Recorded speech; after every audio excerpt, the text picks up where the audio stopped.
And we're back. And I didn't remember to plug in the microphone until like 30 seconds before the stream started. Because that's how I roll on this show. Okay. Okay, we got 34 people in the chat room. Normal rules apply. I'm going to talk about episode 7 of WandaVision. And I forgot to put the mute on. Very professional show.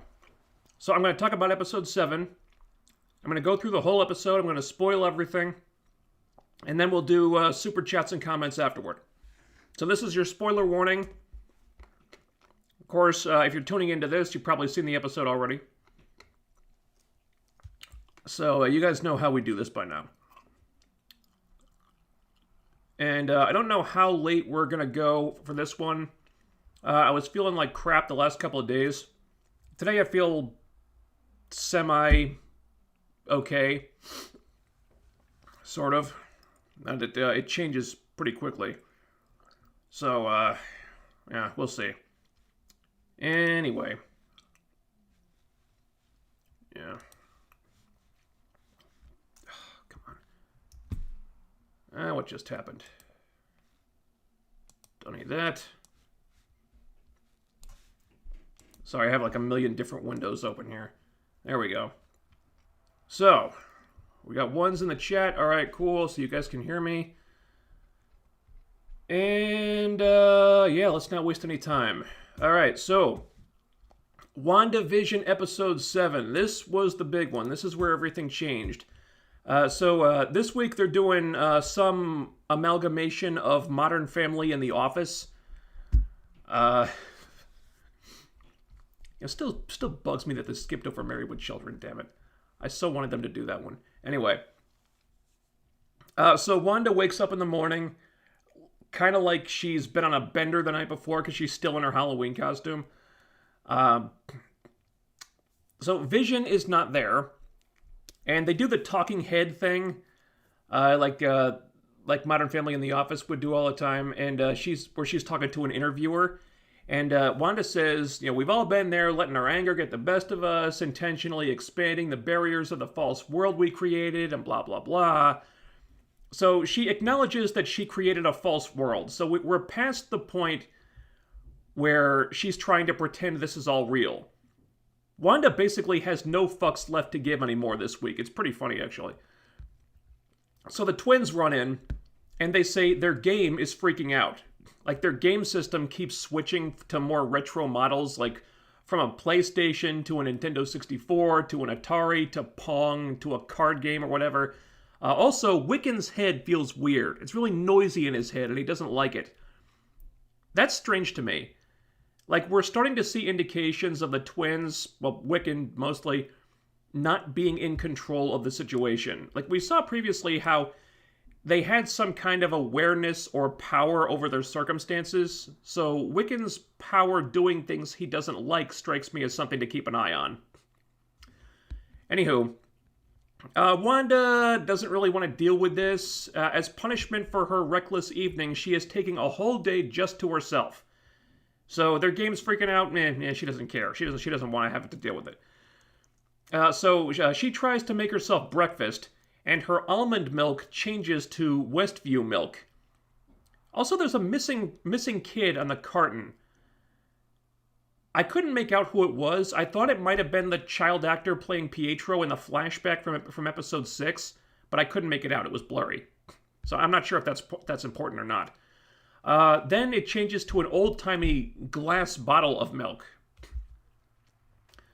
Talking head segment, she doesn't know what that's about. And that's going to be happening a lot this week. So Wanda is losing control of the false reality. Right now, we don't know if that's because of her or because of the thing that will be revealed at the end. So we cut over to S.W.O.R.D., who have established a new compound 8 miles outside of Westview. So they're not picking up the WandaVision signal anymore. They've got dead air. So they're not receiving any information from inside. And Hayward tells a flunky to make sure the team has everything they need because they launched today, and then we don't see them for the rest of the episode. And honestly, that's fine with me. I don't like where this Hayward thing has gone, so I don't need to see him on screen that much. Excuse me.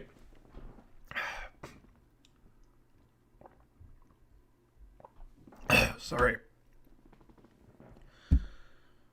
Surgery in a couple weeks. Surgery in a couple weeks. So anyway, we go to Westview from there, and Vision is waking up amongst carnival performers. You know, these are the sword agents who got sucked into Westview at the end of the last one. So, some dude thinks he's the new clown and tells him that he's late for rehearsal with the escape artist. The escape artist is Darcy, who has now been hexed and doesn't remember anything either. Sorry.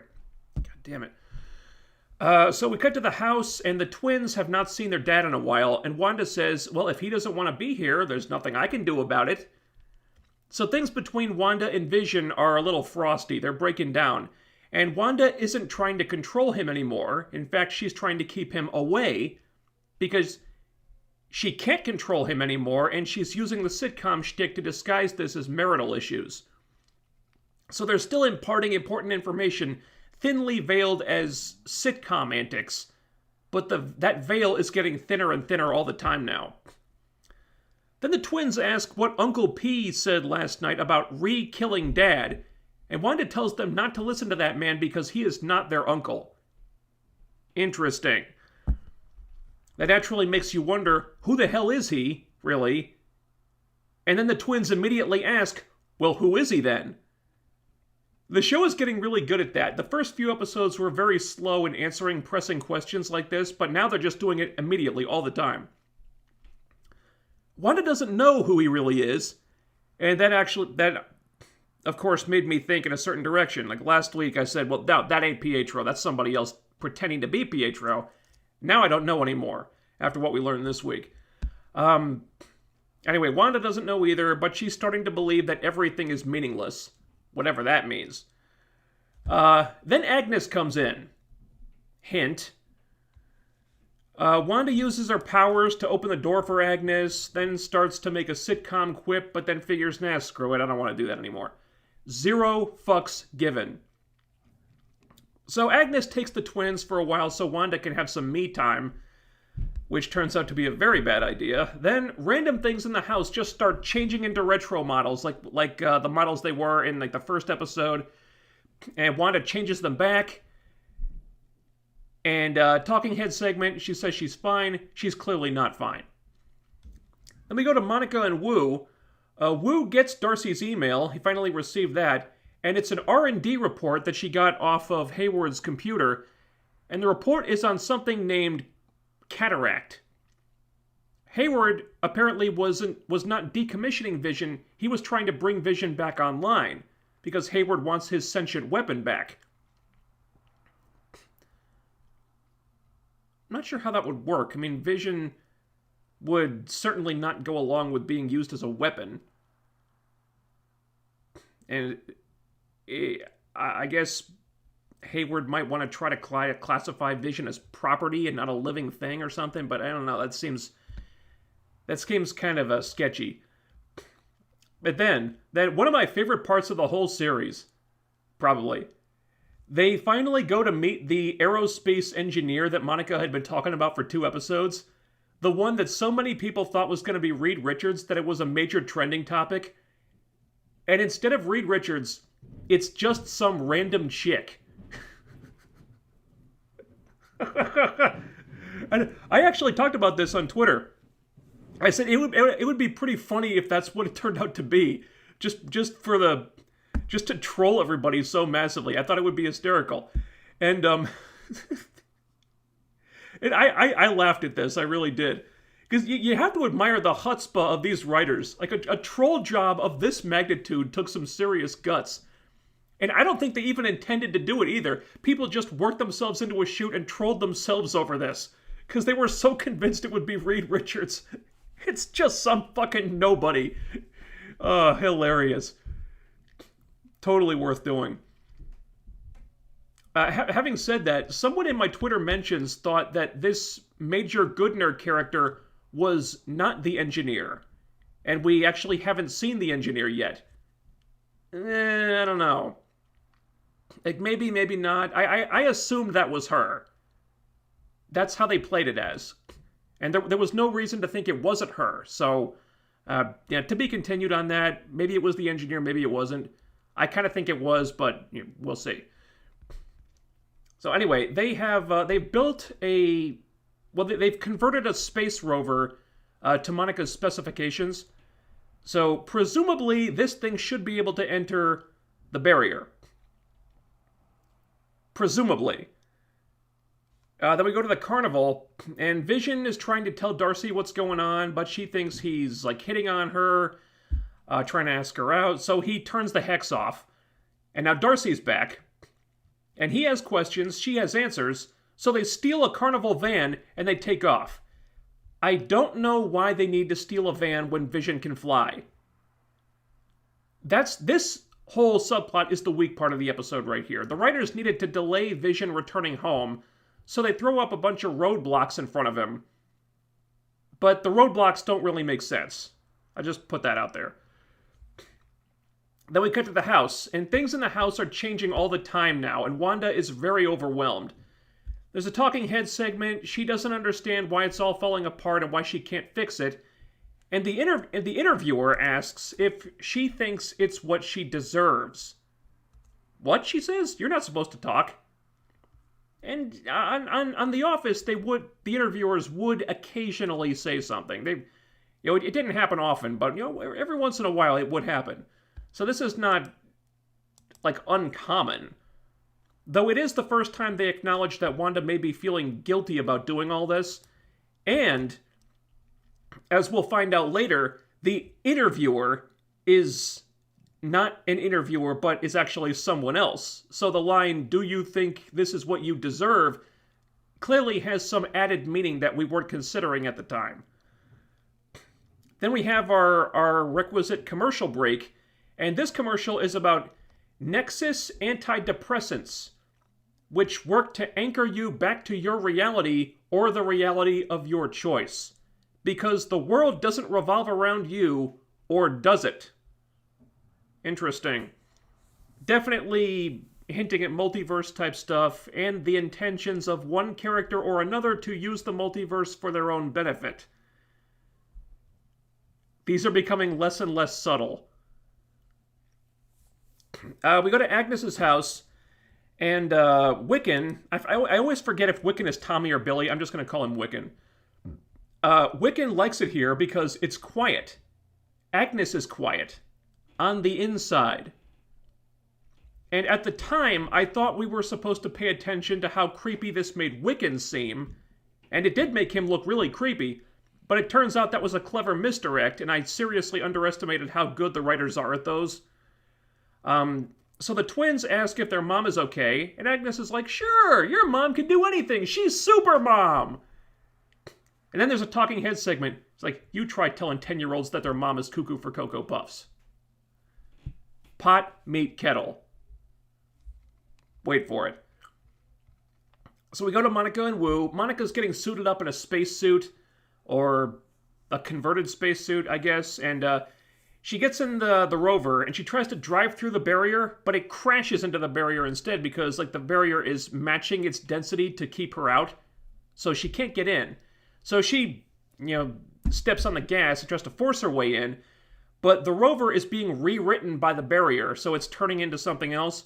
So Wu tells Monica to get out of there, and she narrowly escapes, but the barrier spits the rover back out, and it's turned into half rover, half old-timey pickup truck. There's a lot of really cool effects like that lately. So Monica decides that she herself can get through the barrier, so just screw all the vehicle stuff. She's just going to walk in, because she got through before. And for whatever reason, she was not affected by the hex. So she figures, I'll just do it again. So screw all this nonsense, I'm just going in. So she runs into the barrier, and it does resist her, but she pushes through it. And there's a really cool sequence here where we see, like, visual echoes of her previous her previous iterations, like her WandaVision look, and maybe some stuff when she was a kid, I'm not sure. And there's also some sound bites of like meaningful things that other characters have said to her. There's some lines from Captain Marvel in there, from her childhood. And referencing that movie doesn't do anything for me. I don't think it does anything for a lot of people, but it does show how far Marvel plans ahead with their stories, and I do appreciate continuity like that.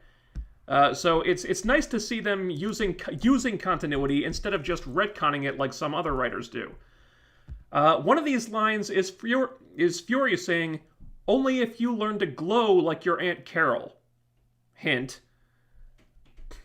So Monica breaks through the barrier, and her eyes have turned electric blue.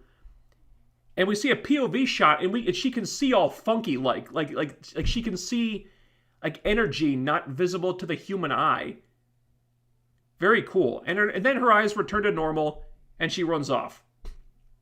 So now, because she's been through the barrier 3 times, her cells have like been rewritten 3 times, so her photon powers are kicking in.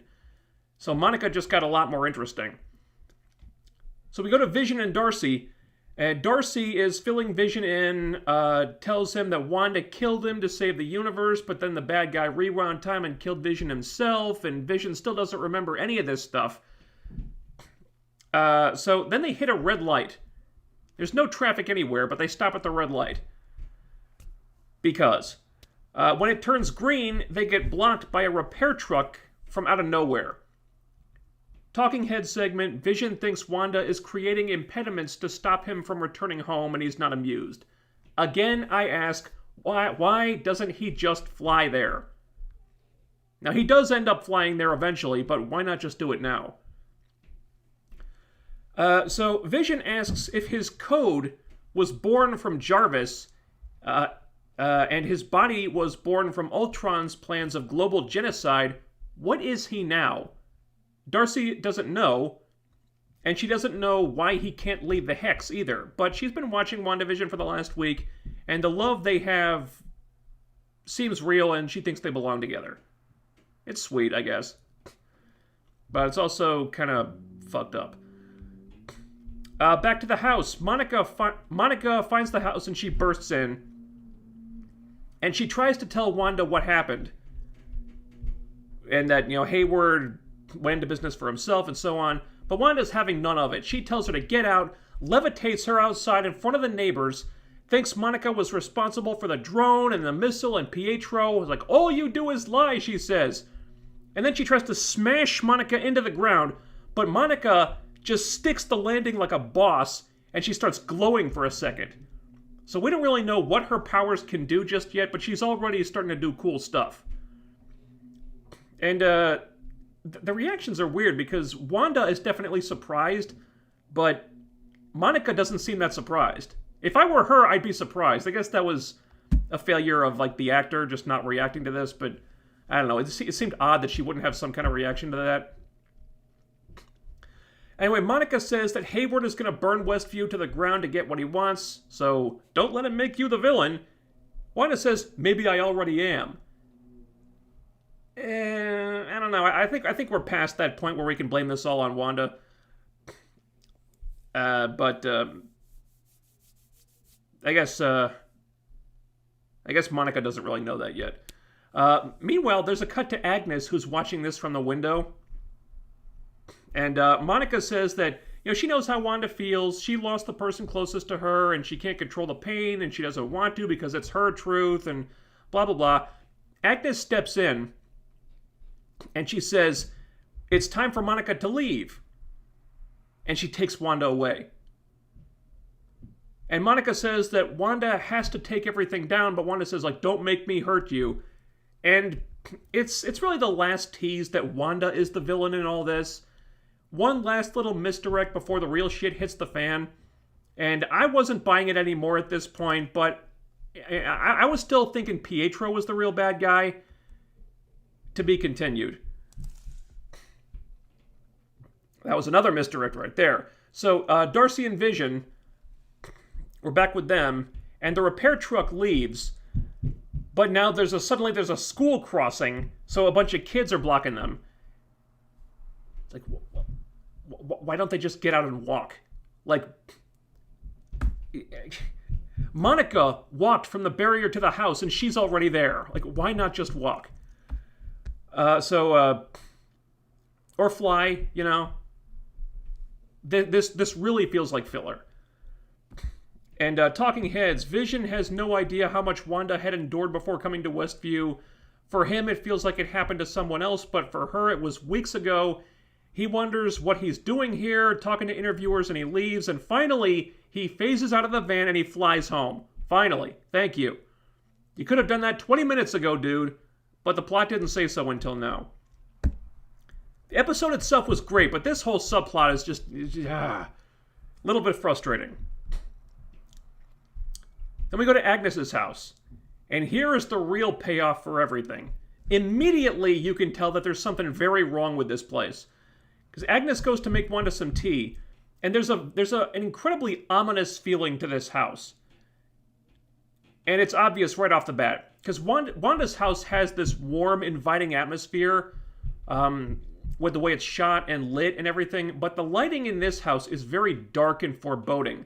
Like we stepped into a horror movie all of a sudden. And Wanda can't help but notice that this place looks just not right at all. And so she asks where the twins are, and Agnes says, they're probably playing in the basement. So Wanda goes into the basement, she walks around, and it's much bigger than it seemed at first. And it turns into this, like, demonic, magical underground sanctum. It kind of reminds me of the Labyrinth in Hellraiser 2 a little bit. I wonder if that was intentional. Yeah, that's the vibe I got. Maybe it's just me. So they draw attention to some evil-looking, glowing book on a stand over by the wall. And then Agnes walks in, and her hair's all fucked up, and she's completely dropped the sitcom act, and she's like, "You didn't think you were the only magical girl in town, did you? The name's Agatha Harkness. Lovely to finally meet you, dear." Boom! Drop the mic. This was such a clever reveal. It wasn't until now that you realized just how many misdirects the writers had thrown at you to get you off base. Like all the teases that Wanda was the villain, that she was doing everything, and then Pietro and deliberately teasing that he was the villain and faking you out with that, and the whole time the real villain was hidden in plain sight, disguised as the wacky neighbor character, and they even cast an unassuming comedic actress not to make you think in that direction. But, of course, naturally, there's some stuff that doesn't add up about this. It does raise a bunch of questions, because certain things don't make sense about this situation, and then they immediately answer the questions. Because there's this amazing musical montage made to look like a sitcom title sequence. Catchy as hell, by the way. I was singing it for hours afterward. Like, who's been messing up everything? Who's been pulling every evil string? It's incredibly catchy.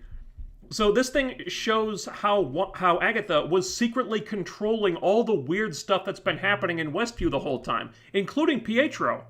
Like, she was, like, I guess, controlling him like a meat puppet. And she was just acting upset when Vision found her in the car, when she was dressed as a witch for Halloween. Hint. And she even killed Sparky. She killed the dog. Evil bitch. And for the first time, that's not the actual ending, because for the first time we get a mid-credit stinger. Which was very... I don't know how I feel about that, because the credits are always so long. They're like 6 to 8 minutes of credits. I just got used to just skipping them and turning the episode off. But for the first time to throw a stinger in there, it's like I was trained to not expect stingers now. I am not going to sit through 8 minutes of credits to see a fucking stinger.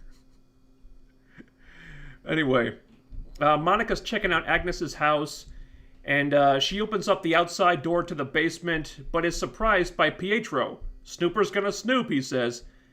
So Pietro is still in this thing, after he was absent the whole episode. But what exactly is he now?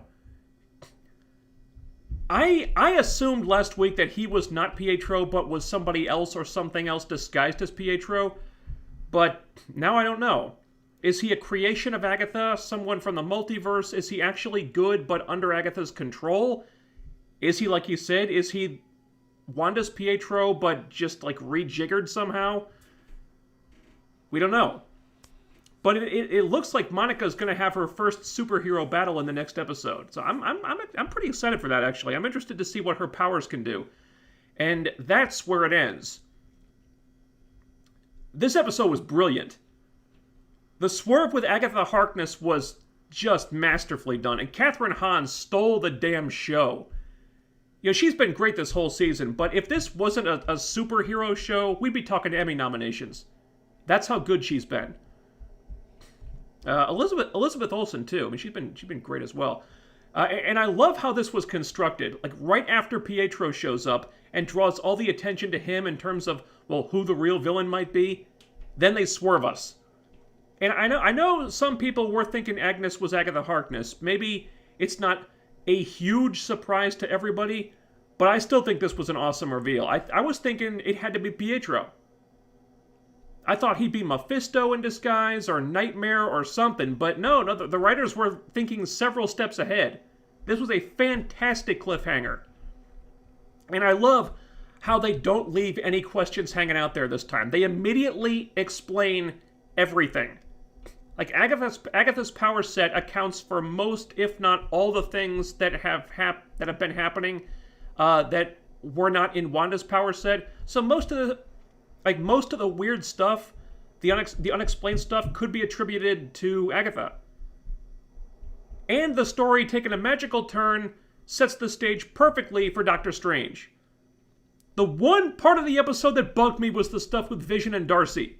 Why are they stealing a van? Why are they driving home? Why doesn't he just fly home immediately? It was filler. They don't get a pass on that. But when the ending was so good, I'm not going to come down too hard on it. So, that's the one thing that bugged me, but when everything else is really good, there are allowances that you can make. So those are my thoughts, and we have a super chat from John Wheeler. Thank you for the $15. The sitcom stuff is probably over now. Missed an opportunity for a Two Broke Girls parody. Yeah, that's true. That's true. I won't miss the sitcom stuff, honestly. That had worn thin for me. But to have Kat Dennings play like a version of Max Black, I think that was a missed opportunity. I'll give you that. Because Two Broke Girls had a fair amount of fans. I don't think it was particularly funny. Kat Dennings and Beth Behrs were great. The supporting cast were all just really not funny at all. They had two great leads though. So yeah, I think they could have gotten some mileage out of that. Just even if it was just for one scene. So yeah. That was a missed opportunity. So, another super chat. Manohar Rajan. I still don't know if I'm pronouncing your name right, dude, but thank you for the $4.99. Filler is lettuce, and lettuce is good for you. I guess so. I suppose it's unavoidable sometimes. Like, not everything can advance the plot, and sometimes you need to put characters aside to focus on somebody else. It bugs me. Maybe a little more than it would normally do, just because like the first couple episodes were mostly filler with just a few hints of the real story. So I guess maybe I don't have a lot of patience for filler right now. But like I said, the rest of the episode was so good, I kind of let it go. But I do think it deserves to be pointed out. Anyway.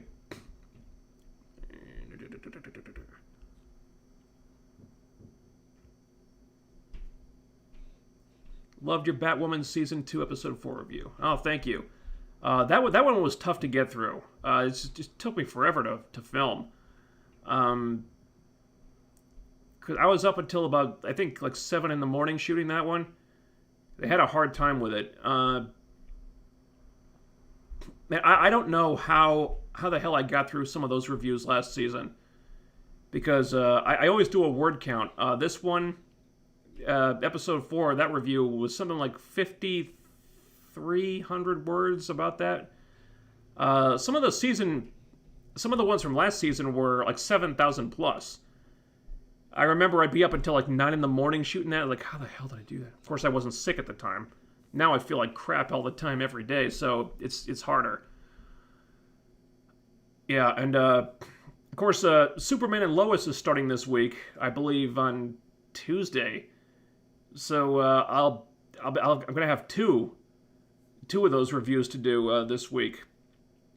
So I may have to make these. I may have to make the next Batwoman review a little bit shorter, because if not, I don't know how I'm going to get through both of these. And I don't know if I'm going to be doing Superman and Lois every day. Right now, I'm just doing reviewing the pilot. And depending on the views, we'll see if I do more than that. But yeah, two in a week is going to be tough. Oh boy. Agatha's song is fire, wasn't it though? It was so damn catchy. I was singing it to myself all day.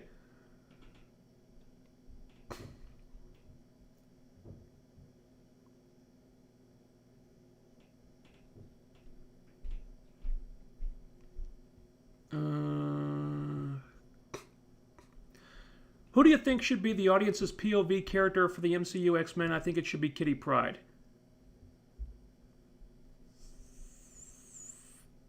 Probably, yeah. Well, it all depends, really.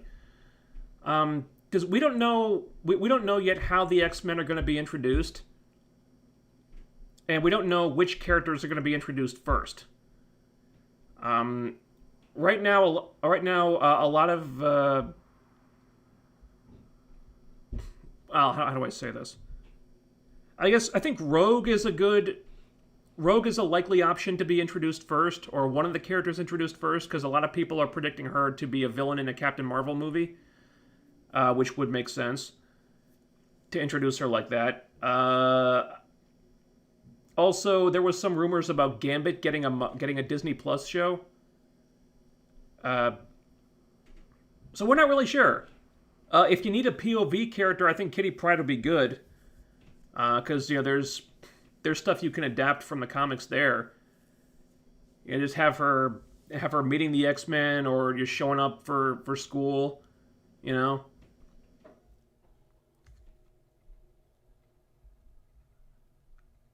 I guess some of that depends on whether they're adapting the Phoenix Saga, because I mean that's when Kitty was introduced. I guess you don't need to do it that way. Most people don't care about Kitty Pryde. I don't know. And she's been a popular character for a long time. Maybe hasn't been written so well in the comics lately.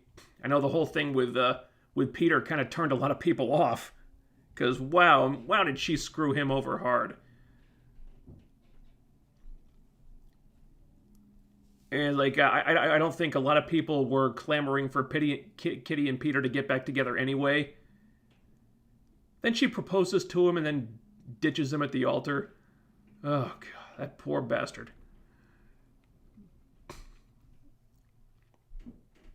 Now they're doing this weird thing with her being a pirate captain or something. I don't know. Now I think Kitty Pryde still has a lot of fans though.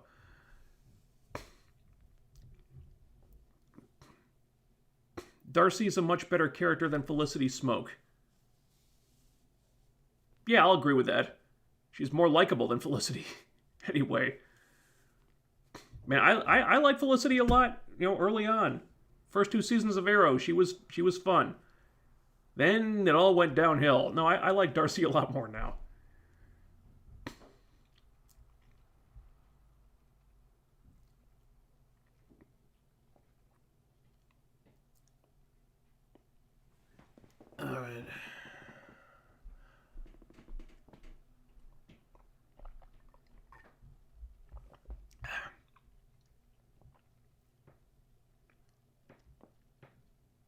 And there's like 2 episodes left. Kind of sad that it's going to be so short, but I can't wait to see how things are wrapped up.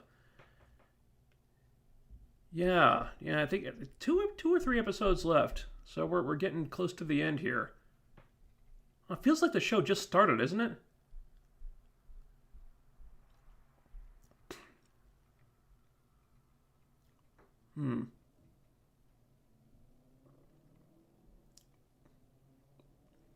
Does anyone know who Agatha is or what she's capable of? Because I find it hard to believe that she's behind all of this.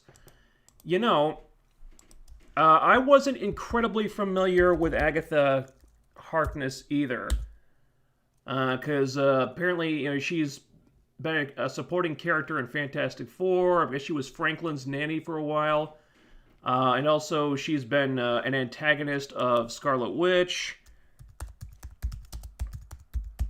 So I had to look her up. And, yeah. Look her up on Comic Vine. It's a very helpful website for this kind of stuff. So she's a witch, mastery of the mystic arts. She can create illusions, move objects, project force fields and thoughts, and teleport. Yeah, so that can account for a lot of the stuff that's happened that shouldn't have been within Wanda's power to control. So yeah, that does explain several things.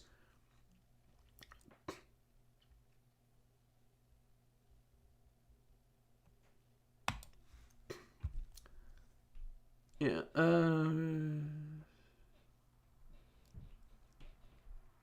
You're pretty sure Agatha is controlled by Wanda as well? No, dude, that wouldn't make sense.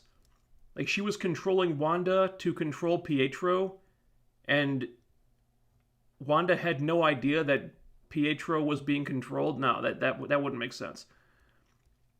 Unless it was all subconscious, like a manifestation of her guilt. Yeah. I don't know, that's... seems a little far-fetched. I think it's much more likely that Agatha is just being Agatha.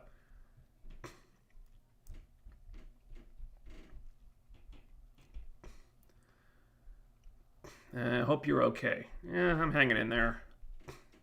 Man, I haven't felt great in months now. Felt better while I was on the meds, but they've pretty much worn off completely. Like, any progress I made with them is just gone away. All the symptoms came back.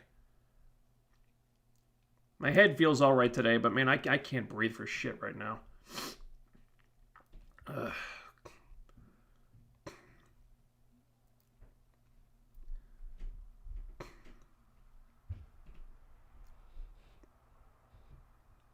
Hope you're feeling okay. Hope everything goes well with the surgery. Good luck and don't worry. Yeah, thank you. I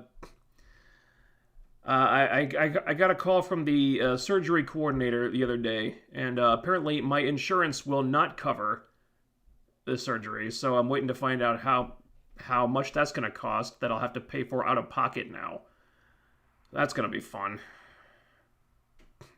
Maybe I can do it on like some kind of installment plan or something. But man, I already got a couple medical bills over here on my floor that I haven't paid yet. Jesus Christ.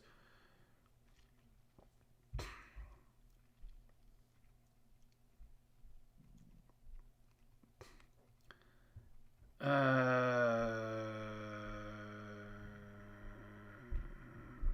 see.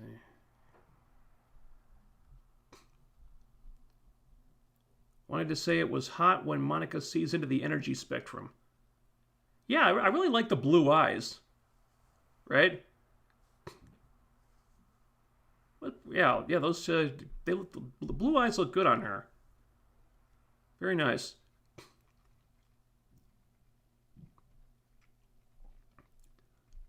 Let's see.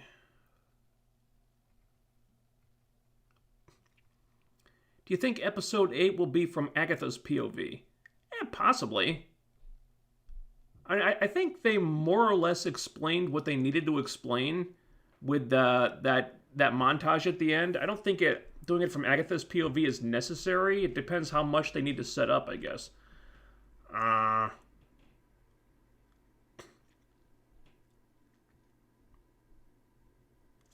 kind of want them to just get into the story, like the real meat of it now.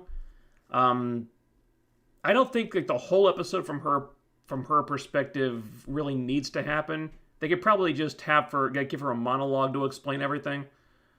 Maybe like one scene or two from her perspective would probably be enough. I wouldn't rule it out though. She wants what's in the book, and she's using Wanda's energy to break it open. Like Wanda broke an Infinity Gem, she's just the battering ram. Alright, what is the book? Is that something from the comics? Like I said, I'm not terribly familiar with Agatha Harkness, so... what is that book? Is that... There's some reference to that I don't know?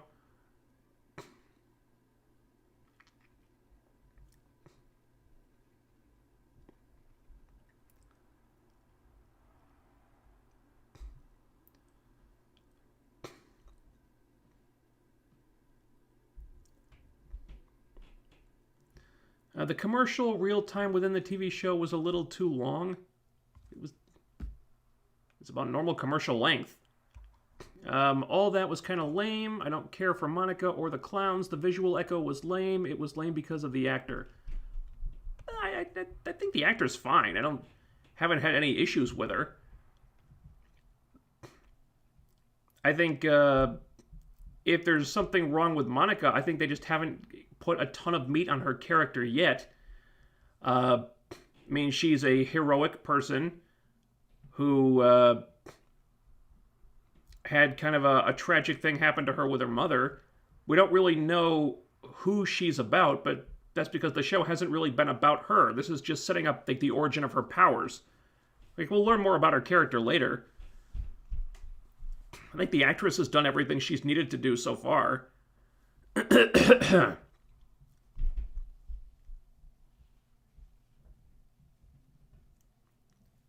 Kind of a facepalm for me. Is this really how Monica's going to get her powers? Like, really?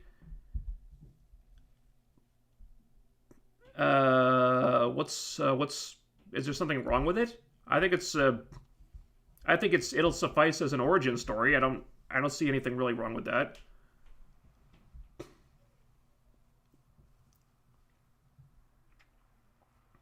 I mean, it kind of makes sense. Like, it is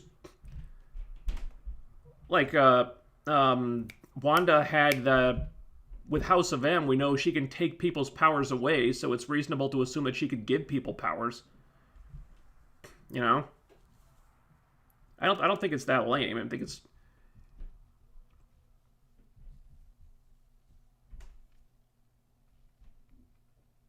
If that book was the Darkhold, how did it get there from Agents of S.H.I.E.L.D.?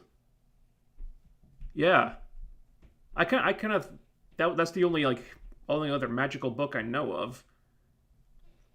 Last we saw the Darkhold, I believe Ghost Rider took it to some alternate dimension. I guess Agatha could have found it there. Because they're clearly setting up multiverse type stuff. So maybe she could traverse dimensions as well. Or maybe it's just some other type of evil book. Who knows? There's probably tons of them.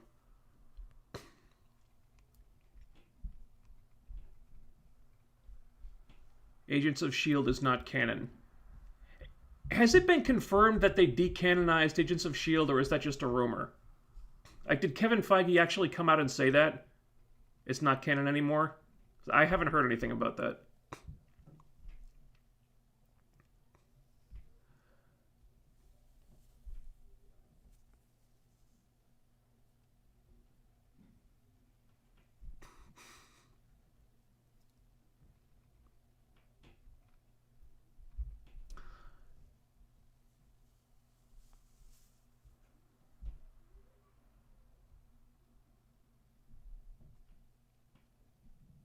That's the thing. Doctor Strange is doing something with the multiverse soon in his next movie, so Agents of S.H.I.E.L.D. is not canon, but likely will be soon thanks to the multiverse. So Agents of S.H.I.E.L.D. may have been in a parallel reality. Oh my god. I don't know, that feels like a cop-out, really. I don't think there's any reason to decanonize it. It's not like the movies ever really acknowledged the show anyway. It's also kind of a fuck you to everybody who worked on the show.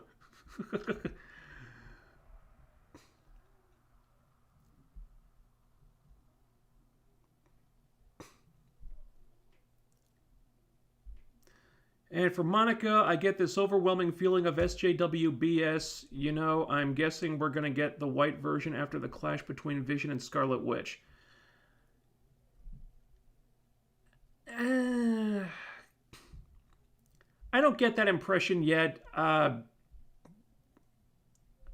It doesn't feel like they've gotten political with Monica. I mean, she hasn't done anything that's pissed me off.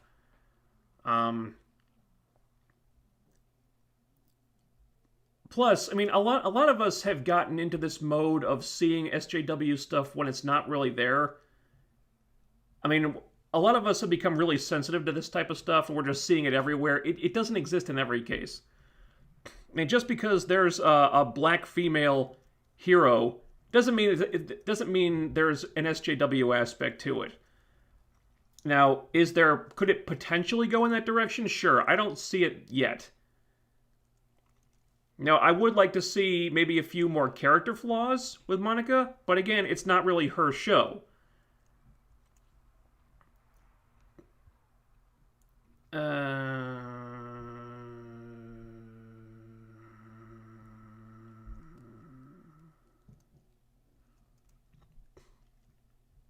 the Darkhold probably is how they enter the multiverse. Basically, this could be an elaborate setup for Doctor Strange. It's been a while since I saw that season of Agents of S.H.I.E.L.D. I forget what the Darkhold is exactly.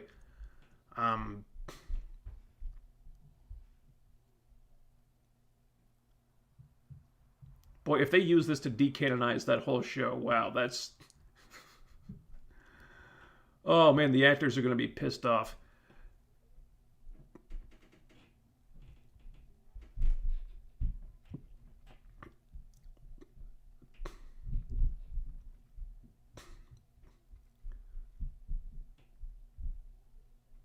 Yeah, Vision and Darcy being made to look dumb because the script says so. Yeah. The one part of the episode that bothered me.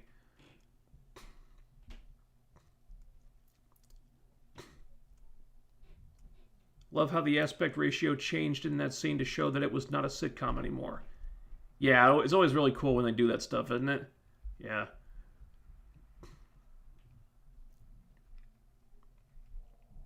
That's what I thought of too, Hellraiser 2. Awesome. So it wasn't just me then. Yeah, they get points for that imagery.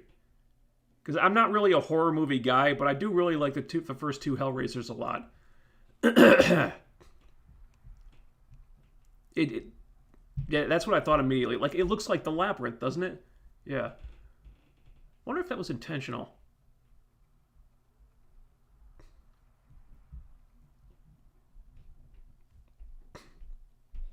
Agatha isn't the villain. She was just curious about how powerful Wanda is.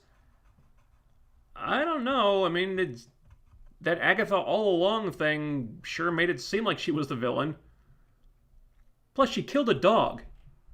How could she not be a villain after that?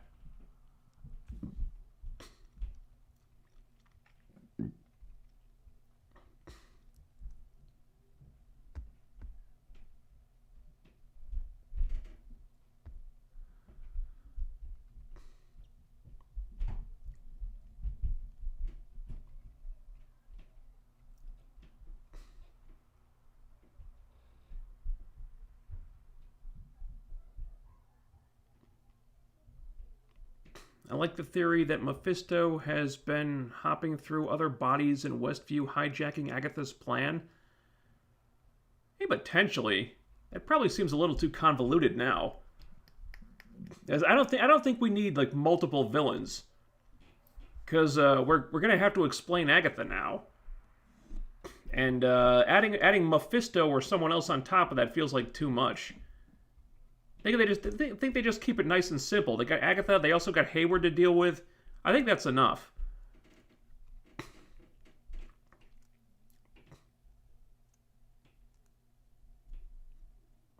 Last time I will ask for a Swamp Thing review. I won't bother you again. Like, I don't know if there's any point in me reviewing Swamp Thing. I heard it was good, but it didn't even last a full season before they killed it. And plus, I mean, everybody's already seen it now, so I'm not sure. I'm not sure the views on that would make it worth doing.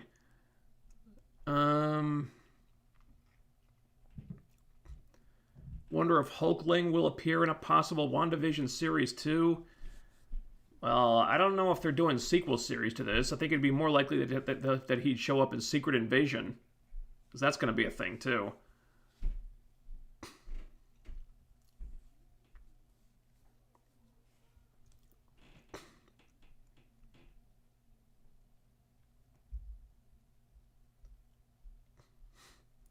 I mean, like the villain of the show, I wanted Wanda villain like House of M. Well, Wanda wasn't really the villain in House of M. And she was just like the catalyst. Like WandaVision, House of M didn't really have a villain per se. It was just a bad thing that was happening. If you, I guess technically the villain of the whole thing would have been Pietro, because he's the one who made it happen. But no, Wanda was just kind of, well, she was as much a victim and all that as everybody else. She was just being used for her power. And yes, she did the no more mutants thing at the end, but she was insane at that point.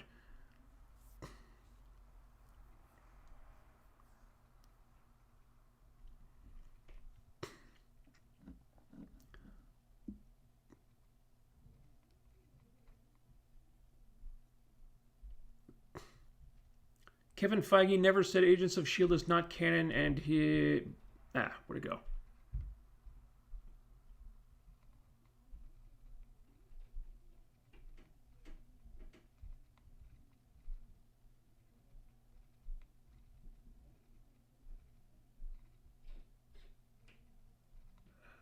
Just posted a whole bunch of new comments all at once.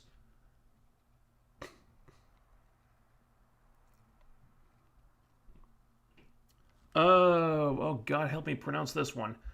Horang the Boomerang? God, I'm sure I butchered that one. I'm so sorry. Just popped in to say you're looking sexy today. Oh, thank you. I disagree with you, but that's nice of you to say. I hear that less often than one might think. Holy moly. Look at all these... I have no idea where I'm at with comments anymore.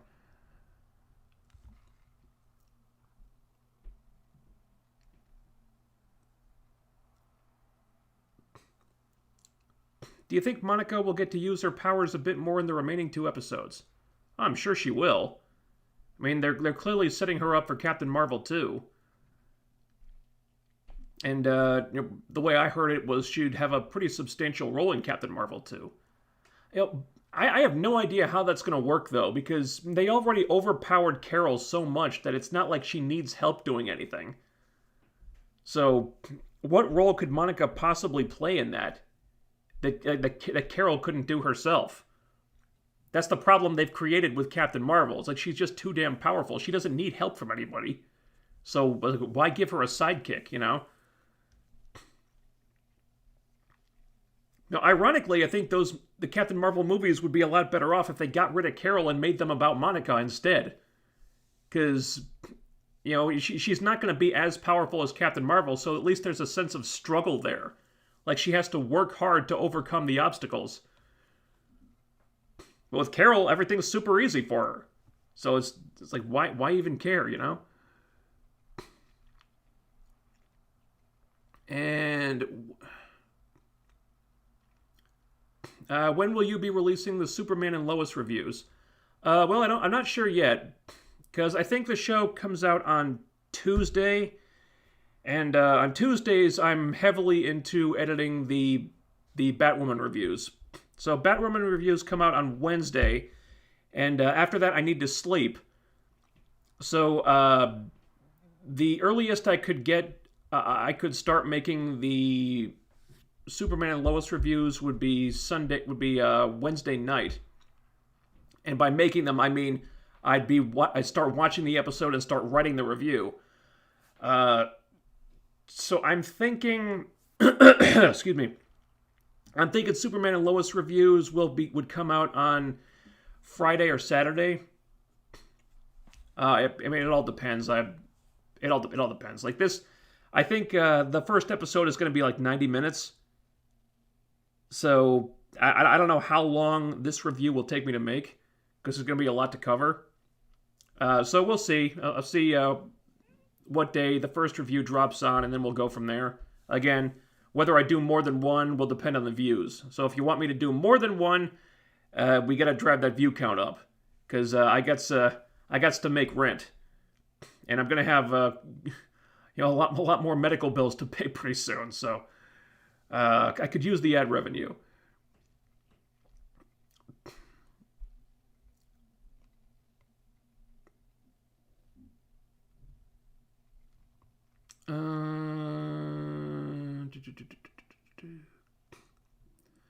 Agatha has the same energy color as the power gem, just like Wanda has the reality gem color. Not a coincidence.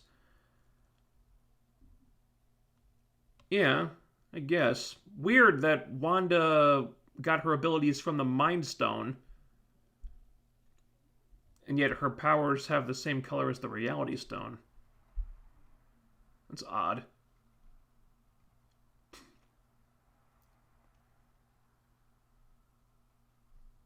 There's rumors that Magneto will appear in WandaVision. That would be tough to explain, because the MCU version of Wanda is not Magneto's daughter. She's the daughter of two randos. So either it would have to be a Magneto from an alternate reality, or they'd have to seriously rejigger the universe.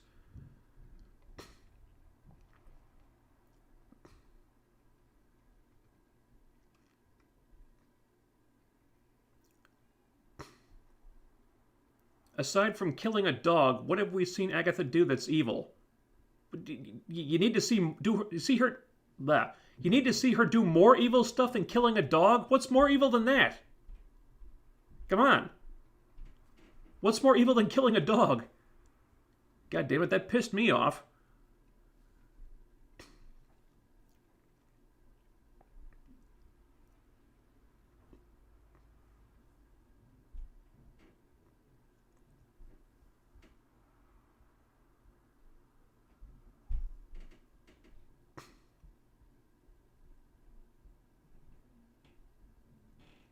I think The Crow's Stairway to Heaven and the 100 actress, the 100 also actress Kate Stewart should play Kitty Pryde again. She played her well in X-Men 2.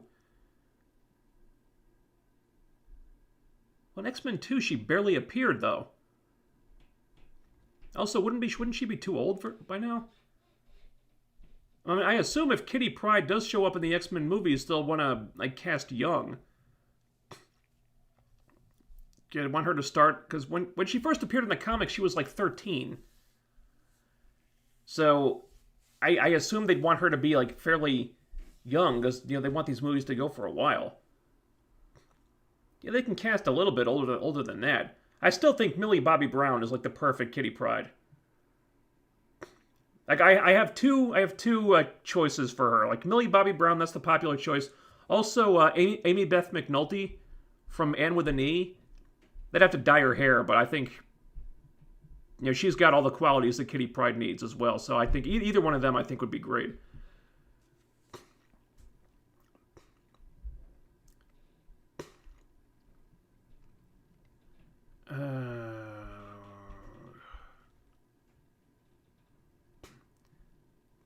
It's so short they shouldn't even call it a season. Seasons are usually like 16 episodes. Same with Mando. I don't like that. Last episode is going to be a clash with Monica, Agatha, Scarlet.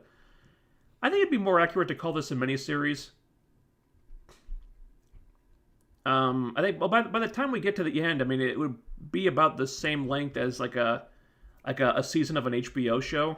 Those usually go for like 10 episodes ish. But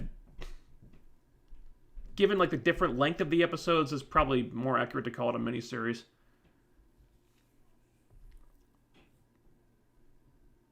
Guessing the next episode is going to be a flashback to the beginning and how the Hex was created. Yeah, I guess we need to see that, don't we?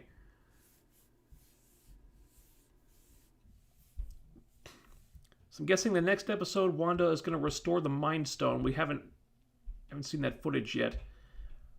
Well, is the Mind Stone not with Vision anymore? Because he still has like a glowing yellow thing on his head. So is that no longer the Mind Stone? They haven't made mention of it, but I don't know if he still has the Mind Stone or not, honestly.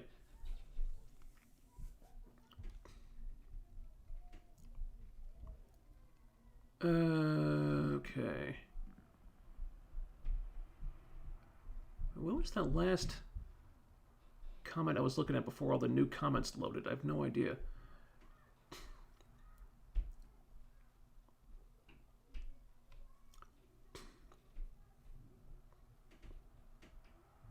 Monica came off as a control freak with having to be the person to go back into the Hex even after Darcy got it. Well, I mean, she already knows that she can go in and not be affected by the Hex. Maybe she felt like she was the only one who could go in. Now, I will agree that I think she comes off as maybe a little too heroic. Like, I would like to see a little bit more indecision or a little more uncertainty with her. Like, I think, because I think her heroic qualities are being pushed a little bit too hard. I mean, you can't have her show some kind of doubt or like insecurity or something. Now, I'll give you that much. I would like to see a little more of that, but again, the show isn't really about her. They can get into that later.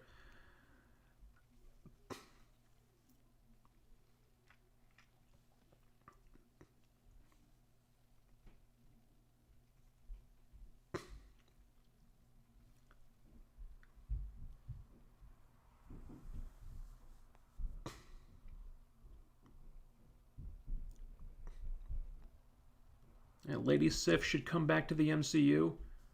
Well, she still can. I mean, she didn't appear in Thor Ragnarok, so presumably she's still alive somewhere. Because they never showed her getting killed off. They should bring her back, goddammit.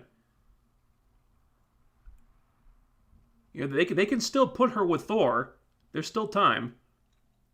And she was a way better match for Thor than frickin' Jane Foster ever was.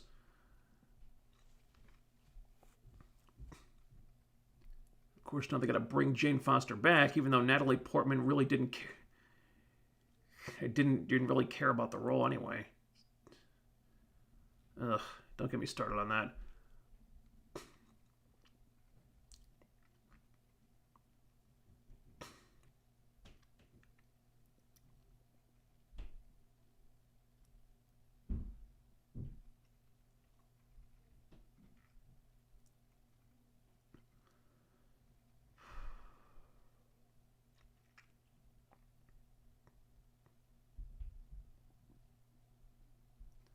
What do you think of Sam Raimi directing Doctor Strange 2?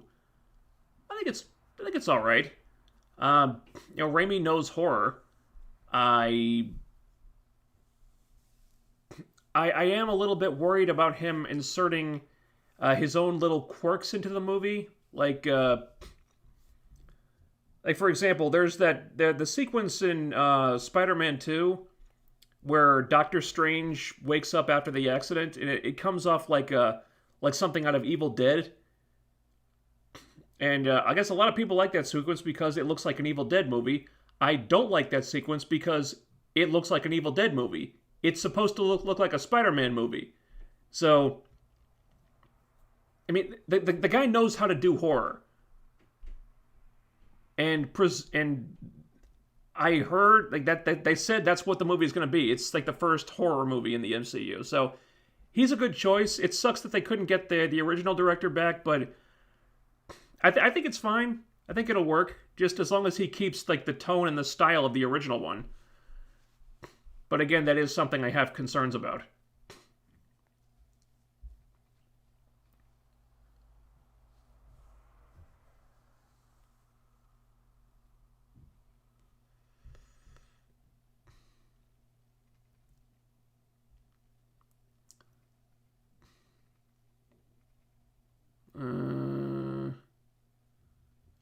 I think the van ride with Vision was to allow him to get caught up, and it would have been rude to just fly off and leave Darcy, who technically may not know how to get Vision to Vision's house.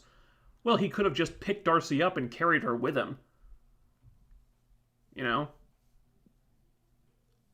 Yeah, they did have to get Vision caught up, but they could have done that while he was flying home, you know? It's just, the whole driving home in a van thing was just, it was very transparent that they just needed to delay him getting home for a while. And it bugged me.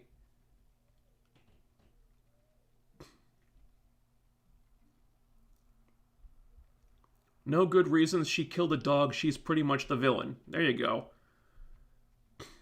Did you like Agents of S.H.I.E.L.D.? I did. I know a lot of people don't. I think the show gets a lot of unfair criticism because of the first season. It's a very tired argument by now. Yes, the first half of the first season was rocky. They were still figuring the show out at that point. I don't make a ton of excuses for the first half of season 1. After that, they started figuring out what the show was. By the end of season 1, it had become a good show. It remained a good show for pretty much the rest of its run. Now, I still maintain that it went 2 seasons too long. I still think it should have ended at season 5. Not on cliffhangers, of course, just wrap everything up, but I felt like season 5 was the organic endpoint of the series, but then it went for another 2 seasons. And that's when I started to feel like it had passed the sell-by date a little bit. Because they were doing things like killing people and then bringing them back to life, and it's like, and also like they cut the budget and they had to make do with less money and stuff. It's just, guys, maybe we should just wrap this up, you know. But no, I think Agents of S.H.I.E.L.D. gets a lot of shit it doesn't deserve.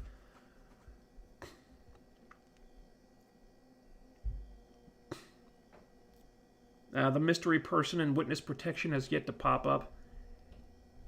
Do they really need to pop up? I don't really think that's anyone important. It was just a plot point to get Wu and Monica on the same page. I don't think that person really needs to be anybody.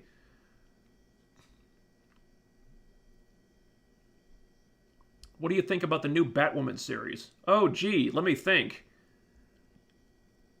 I mean, I've never talked about Batwoman before, so you guys probably don't have no idea what my thoughts on that show are.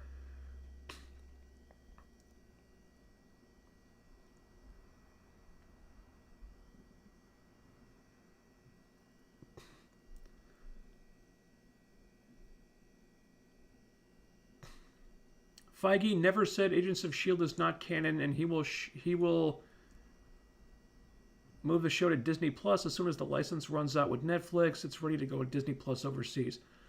Alright, so he never said that. Okay.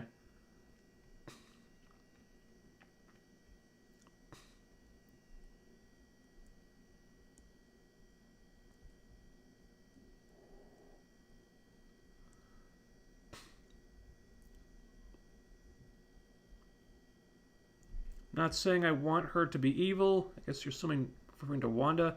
I just think she's a very compelling as an antagonist. Well, she would be. Not sure it's in Wanda's character to be evil, though. I think it's more canon accurate for her to be insane and uncontrolled, and her to be like the reason for like the reason for things to happen. But having her just be straight up evil, no, I don't really think that's her character. You can still have her be the cause of a lot of bad shit, though, without her making her straight up evil.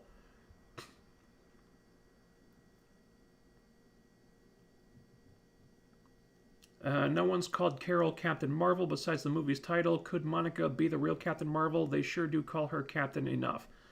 No, I believe Wu did refer to Carol as Captain Marvel. Like, 1 or 2 episodes back. But, Monica was actually Captain Marvel before Carol was in the comics. If they wanted to have Monica take over as Captain Marvel in the movies, I'm all for that.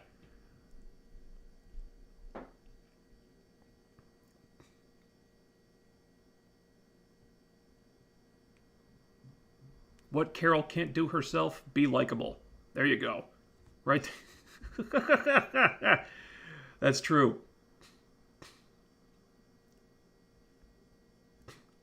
Rogue can take away all of Carol's powers. Rogue put her in a coma in the comics. That's true, but then you've made Rogue really different, because Carol's powers in the movies are not quite the same as they are in the comics. So if Rogue took Carol's powers in the movie, then you would have Rogue with like all these like cosmic energy powers, like because I want to see Rogue with her flying brick powers, so flight and super strength. But right now Carol's powers are much more energy based, because Rogue would be firing like proton beams and stuff, and that's not the Rogue I want. I want flying brick Rogue.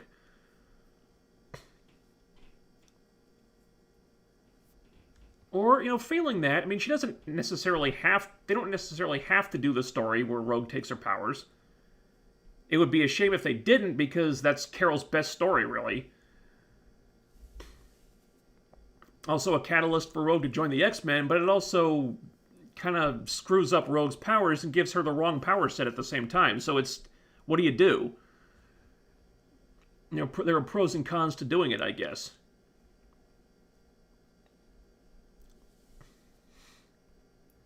How many episodes will there be? I believe there's 2 or 3 more. There's 9 episodes. Alright, so there's 2 more. 9 will hopefully be extra long. Well, I heard the last couple episodes will be like 1 hour each.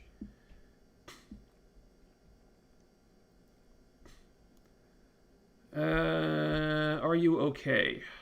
Not really. I've been sick for months. Like, since June, pretty much. Oh, Christ. Man, I can't breathe for shit anymore. Listen to this. That's me trying to breathe through my nose. It's horrible.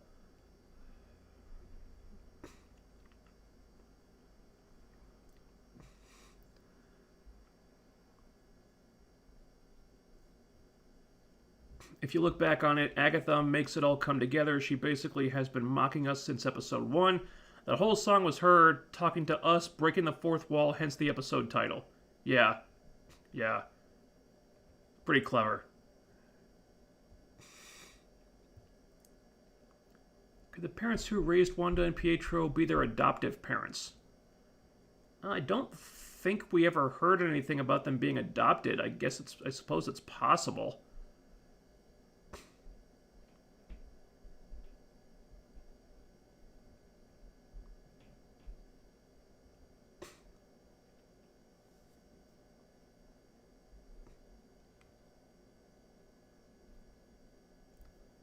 And I promised Dan Murrell that I would stop going off on people for not knowing the source material, but really, you're making a video referring to Captain Marvel's Spectrum as Danvers' sidekick. Well, that's pretty much where they're going in the movies. I mean, it's basically confirmed that that Monica is going to have a fairly substantial role in the next Captain Marvel movie. That's where they're going with it. Just saying.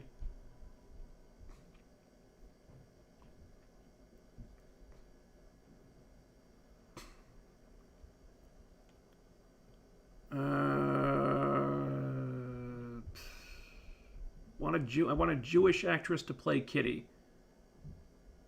Okay. That I don't really get. I mean,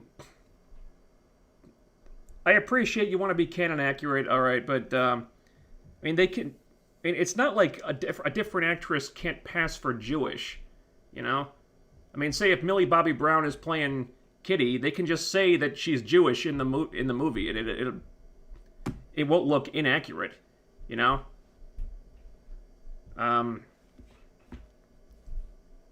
mean, I get that it's a touchy situation. I understand that. It's just, I don't know. That's something I never really got, because it's not really the same thing as you know, a white character being cast as black or vice versa. You know, it's not like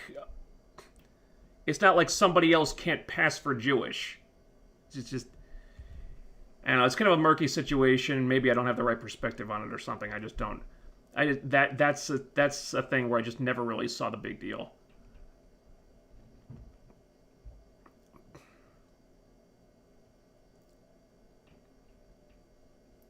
Reed Richards won't show up. Yeah, well, that was the theory, that a lot of people thought he was the engineer, and doesn't seem like that's the case. I guess they could swerve us again and like throw in a cameo at the end or something. But yeah, it doesn't appear like that's where they're going. Okay, we got another super chat. Immortal Sirens, thank you for the $5. You're looking much better and sexier lighting. Hashtag much love. Oh, thank you. Thank you very much. We need you in our life. Your humor outburst is on another level. LOLs. By the way, happy V-Day. Thank Thorias Unlimited. Oh, thank you. Thank you so much. It's very flattering, actually. Yeah, I don't hear that a lot. Don't hear much of anything. I honestly, I don't really remember the last time I talked to a human being in real life. Because I've been self-isolating for, good God, close to a year at this point. And I live alone, so it's just me and my tiny little studio apartment here. And I go out to go to the grocery store and sometimes to the doctor's office. That's about it. So, not getting a lot of human interaction. So, yeah, that's nice to hear. Thank you so much. I will make sure I share your Superman and Lois review twice in one day, maybe 3, because you're an awesome YouTuber. Also, you deserve all the help. You seem like a really cool guy. Hey, thank you. So, I mean, who knows? Maybe that'll turn into another situation like Batwoman was, because I never intended to do Batwoman reviews for every episode. I figured I'd cover the first episode, maybe get a couple thousand views on that, and that would be it. For some reason, the video just took off. And I couldn't believe the views that thing got, so like not doing more would have been stupid. And then very quickly they became like the primary source of ad revenue on the channel. It's like, how did this happen? I still don't really understand it. Because I don't really get what I was doing in those videos that I wasn't doing in other ones. So, I mean, you never really know what kind of video is going to catch fire. So maybe Superman and Lois reviews will catch fire too? I don't know. We'll have to wait and see. But yeah, I'll definitely cover the pilot, which airs on Tuesday, I believe. I guess look for that one either Friday or Saturday. Oh man, that's not going to leave me much time to watch WandaVision and take notes on that, is it? Oh boy. Oh, I'm going to be busy. And I'm still sick, so it's going to be hard. Oh boy. So yeah, really crossing my fingers that the surgery fixes whatever this problem is, because man, I need to get back up to full capacity here.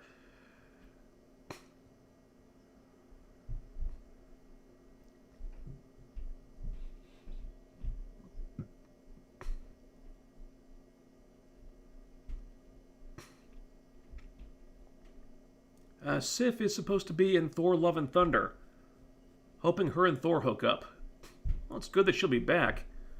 Hoping her and Thor hook up. Yeah, I'm not holding my breath on that one, because they're doing the Jane Foster gains the power of Thor story.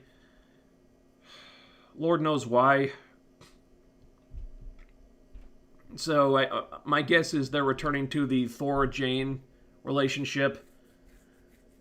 It seems like such a pointless exercise. I mean, it's not like they were that interesting. He always had better chemistry with Sif and Valkyrie, for that matter. Like, either one of them would be a better, like a more interesting pairing. I don't know why they're hung up on this Natalie Portman thing, especially when she didn't really seem to care about the role anyway.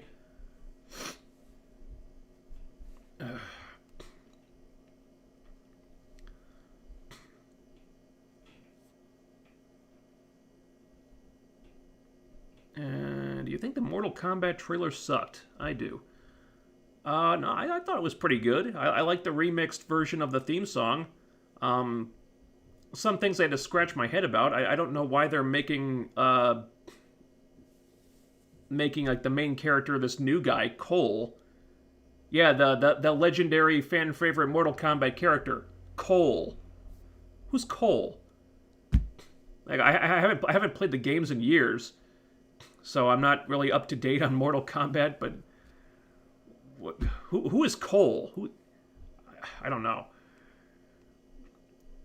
But yeah, I like the visuals and the fight choreography and stuff. Looks like it's gonna be fun.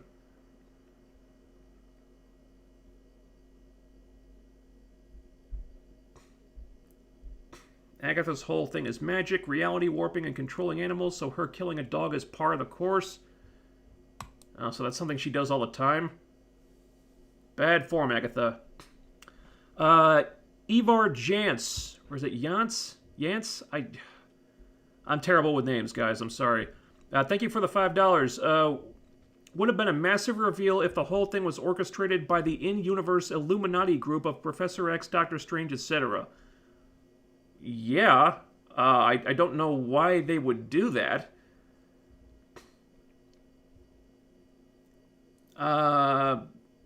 Who else is in the Illuminati? I'm trying to remember. I know it was Xavier, it was Doctor Strange, Namor was in there, Tony Stark, I think T'Challa was in that too, and Emma Frost. Am I missing anybody? Is that it? I mean, it would have been a huge reveal. I don't know why the Illuminati would do this. I mean, what's the gain there? What's, like, to what end? Wouldn't they want to prevent something like this from happening? I don't know.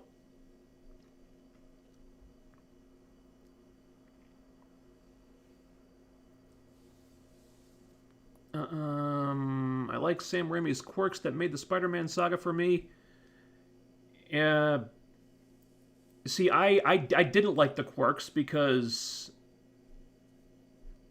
it felt like he was making it a Sam Raimi movie instead of a Spider-Man movie. I know opinions differ on this. I've always been in the minority. I don't like the Raimi movies. The Spider-Man movies. I just don't. For many reasons. I just don't care for them. Always been in the minority. I probably always will.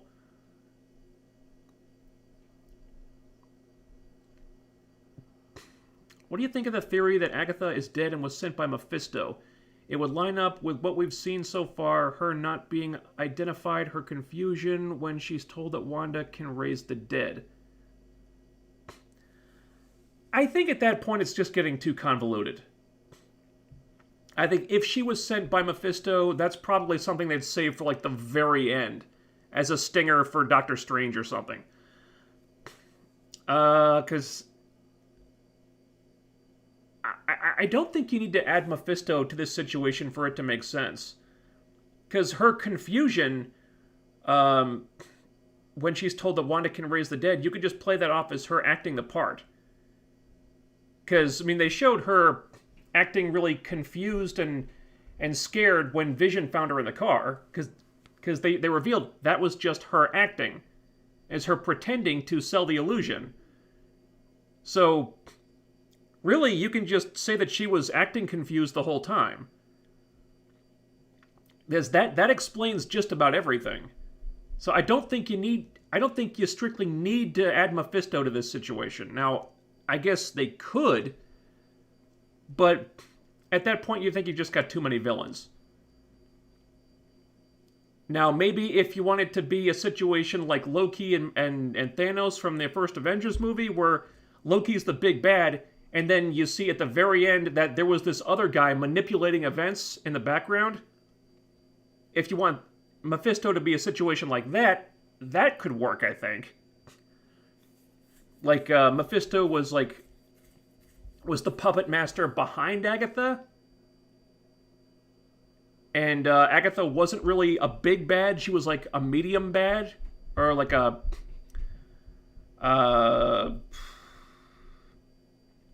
like a mini-boss before you get to the big boss or something. That might work. I don't think it's really necessary, though.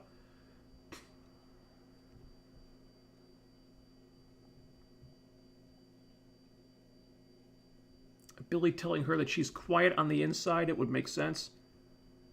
I guess it'd also just be explained away that she has magic, and he can't, like, hear her thoughts or whatever.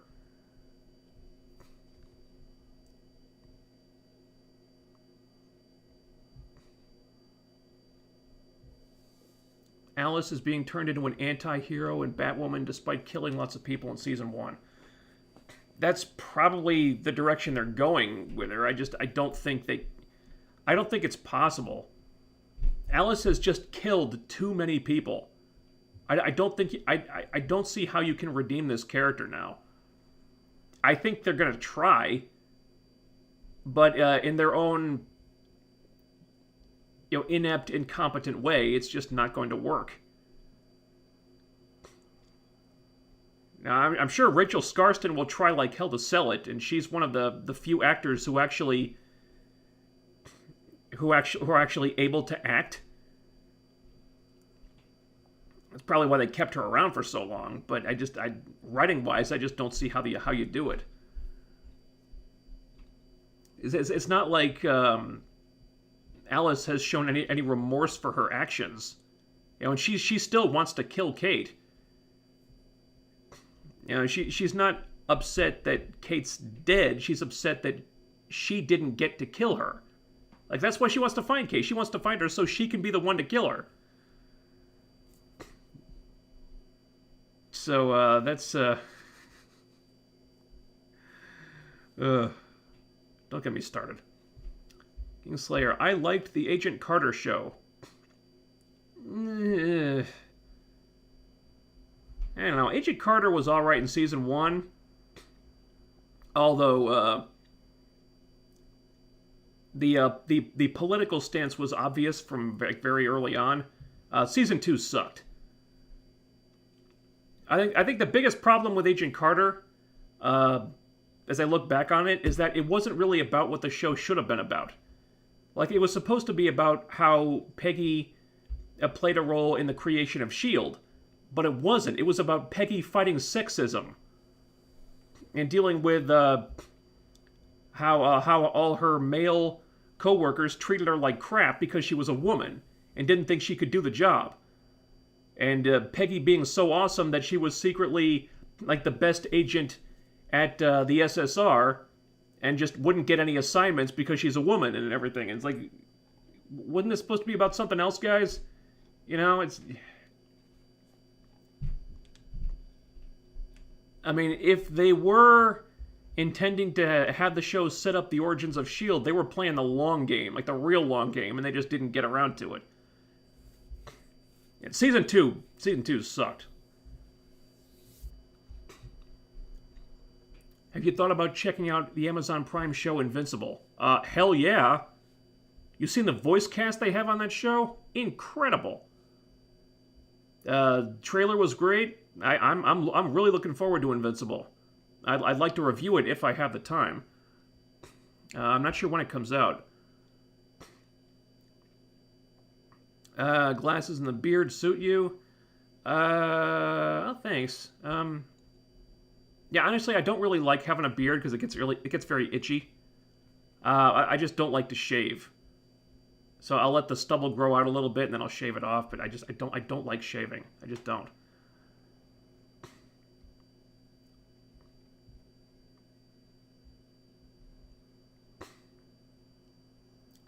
And a whole bunch of new comments just posted. New super chat. Thank you, Stephen Korn, for the $4.99. I'd rather hang out with you on YouTube than my friend Pax in person. Oh, thanks. It's very nice of you. Where?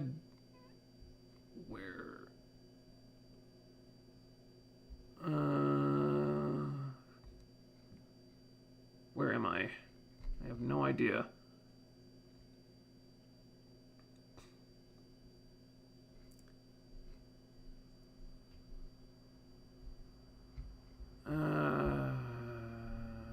Here we go.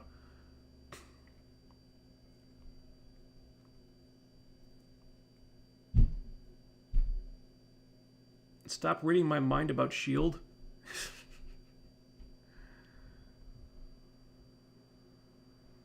Alright, so someone agrees with me about S.H.I.E.L.D. Okay, cool.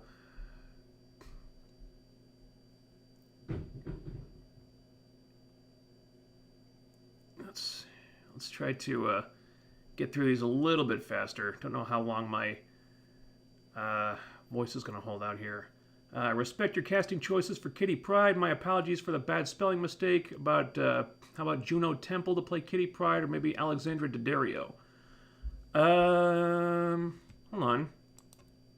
I don't actually know who Juno Temple is. I'm going to Google her right now so I can get a look. Juno Temple. What? Alright, I don't know who this is. Don't know who this is. No, I don't get a Kitty Pryde look from her. Probably seems too old to play Kitty Pryde anyway. Alexandra Daddario. You know, funny thing about that, I was actually thinking about Alexandra Daddario for Rogue. And I don't know if she has the chops to play Rogue, but she looks like a dead ringer. Like, just give her a white streak in her hair and she's Rogue. So I would have, like, Daddario, like, read for the part of Rogue just on looks alone. Then, you know, if she's got the chops, then great. If not, then go with someone else. But, you know, I don't see... How can you look at Alexandra Daddario and not think Rogue? I don't get that at all.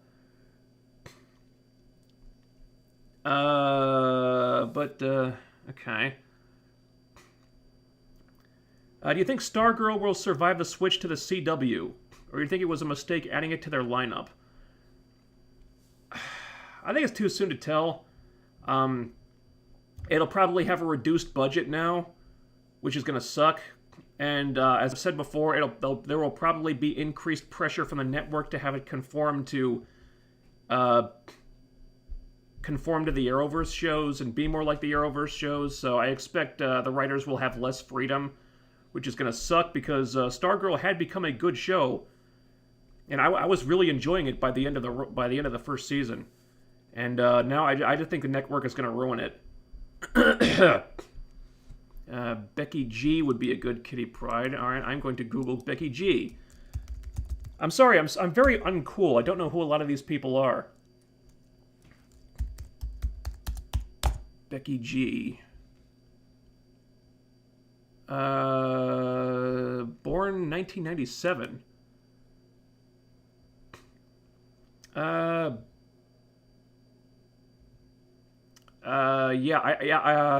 Okay, she's Hispanic. I don't think she'd be able to pass for Jewish. Also, born in 97? No, she'd probably be too old, I think.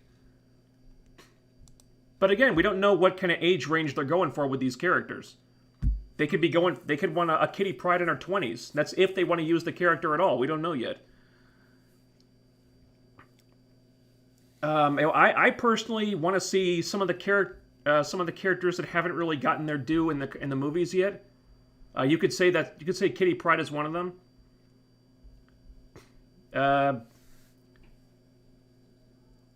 So I'd like less focus on characters that have been in like the Fox movies forever. So I definitely want Gambit and Rogan there. I mean, there's certain seminal members that have to be in there, but let's focus on some new ones too.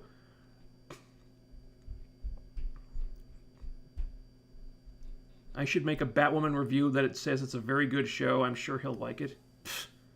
Yeah.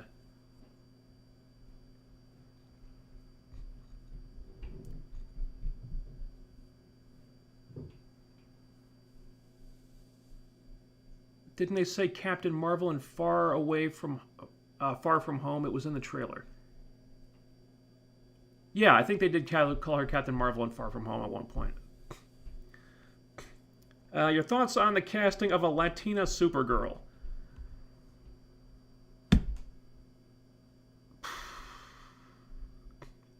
I'm undecided. Because this news just came out the other day. Because, one, I think apparently they're introducing her in the Flash movie. And that movie just sounds like an absolute train wreck to me. It's been gone through director after director, rewrite after rewrite, iteration after iteration. Apparently they're doing like Flashpoint or something. Why are you doing Flashpoint? You haven't even done a Flash origin movie yet. And they're adding like tons of new characters, and they're gonna swap out Ben Affleck for Michael Keaton, and doing all this crazy stuff. It's like they don't know what the hell this movie even is. Now they're adding Supergirl. I think this is the absolute wrong place to introduce Supergirl. I think it's idiotic. And now they're casting a Latina Supergirl. I guess they could kind of get away with it because even though it's Superman's cousin, you could say, well, I guess his uncle married a woman who is the Krypton version of Latina, was like coded as Latina, but she's got a bit of a Hispanic accent. I saw in an interview. How's she gonna have that if she grew up on Krypton? Can she disguise her accent? Because I'm willing to give her a shot. You could say like she's like mixed, like Kal-El or Jor-El's brother or sister or whatever just married a Hispanically coded person, and she's half white, half something else. I'm willing to give it a shot as long as they have a good explanation for it, but I'm pretty sure they won't.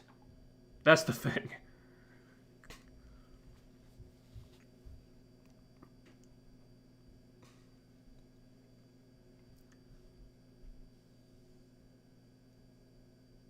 Horror movie in the MCU should feature Mr. Sinister. I believe Nightmare is a character in the Marvel Universe. He would be good in a horror movie, and then Blade. Sinister would be great in a horror-themed movie. And that's because I still remember him in X-Men the Animated Series. He looked like a freaking like a space Dracula or something. Because he was terrifying in that cartoon. Remember that shit? He had those. Because all his teeth were fangs, and he had that creepy-ass voice and everything. I don't know how they got away with that. And I would like the MCU to kind of experiment with different styles of movies. Like, get into horror, get into other things. Because, until now, they've wanted all their projects to be kind of tonally consistent. But now they're getting into other characters where that tone doesn't really work. Like, the tone they set for, like, Iron Man, for example, doesn't really work with the X-Men. Or Blade. Blade is gonna have to be, like, really dark and violent and gritty. So you can't really have him, like, cracking lots of jokes and being really light and funny and stuff. Like Ant-Man and the Wasp. Or Iron Man or whatever. And similarly, it doesn't really work with the X-Men either, because they deal with darker themes and darker stories. You can't have the X-Men, like, cracking jokes like Tony Stark while the Morlocks are getting massacred by the Marauders, you know? It doesn't work. So, yeah, I think they should, like, venture into, like, darker movies and darker stories. Do a horror movie. Why the hell not? Go for it. And people are going to see these things anyway just because of the Marvel brand. That's how strong the Marvel brand is now.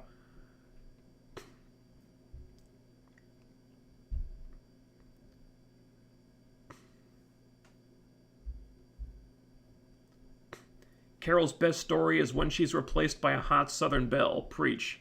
Absolutely. And the thing of it is, though, that story really turned into a story about Rogue.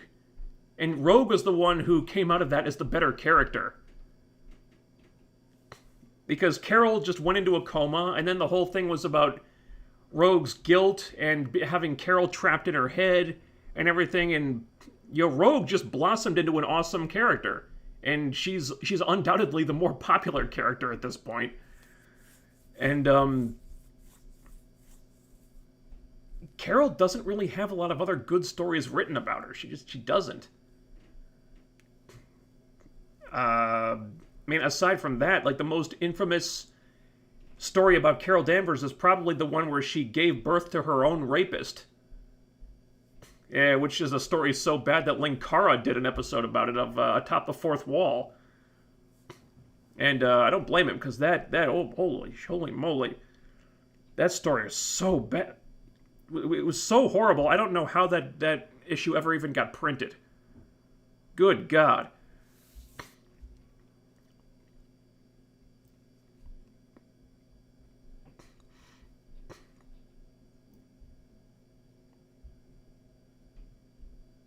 Rogue just kept some of Carol's powers permanently in the comics. The flight, strength, and vulnerability, plus some of Carol's personality. The energy-based powers faded.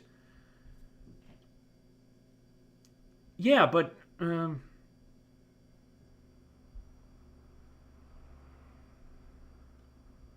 Okay, so I guess they could say, like, the energy powers faded fast, but the rest of them stuck around. I guess.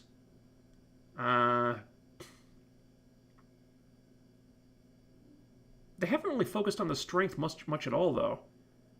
It's always been, like, very heavily energy-based.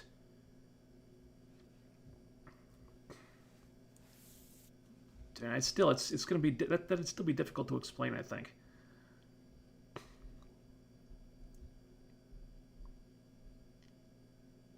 Why is Kate still the focus of Batwoman when she's not there? They cucked Ryan Wilder from the start. It's because, the showrunner hates the bury your gaze trope, so she's determined to not kill Kate off. And so determined that she's making the focus of the whole show about finding Kate, when the result of that is kneecapping the new Batwoman. So she's cutting the new Batwoman off at the knees just because she refuses to kill off the old Batwoman when that Batwoman left the show because the actress didn't want to be there anymore. It's so stupid. So she's ruining the chances of her new Batwoman because she's so fucking stubborn. And I get that you don't like the trope, but the actress left. It's like, creatively, how many options do you really have here, you know? And you still have the same number of gay characters on the show that you had before. It's not like you're losing one. Good God.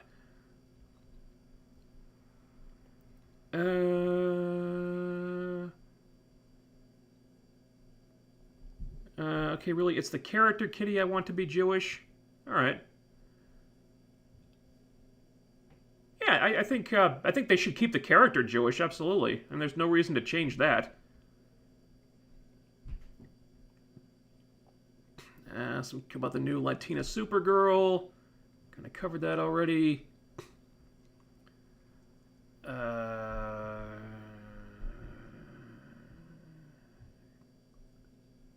Have you seen the new show Clarice? No, I have not. I didn't really see any reason to watch that. Why do they keep reimagining these things? Can we get some new ideas? I mean, and Silence of the Lambs was so long ago. I just had no interest, really.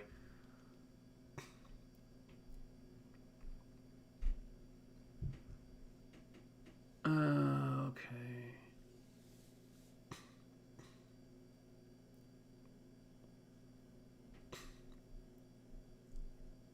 Natalie Portman seemed more interested in who was directing her than in what role she was playing.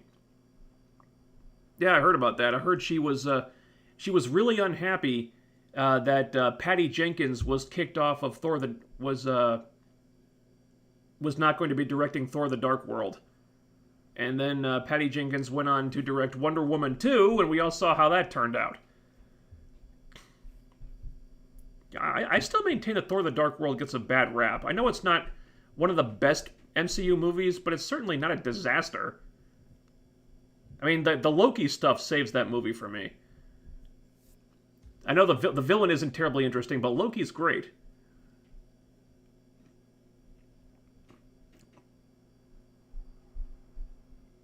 But yeah, I mean, if Thor Ragnarok showed us anything, it's that these movies do not need Jane Foster in them. Because I mean, they lost Jane, and did you really miss her in Ragnarok? Did anyone miss her? I didn't. No, they threw Valkyrie in there, and it's like, you know what? I don't miss Natalie Portman at all. This is good. I miss Sif. Don't miss Jane. I guess she was off getting cancer. Because they're doing, they want to do the Jane becomes Thor thing next. Maybe that's why she broke up with Thor. Who knows?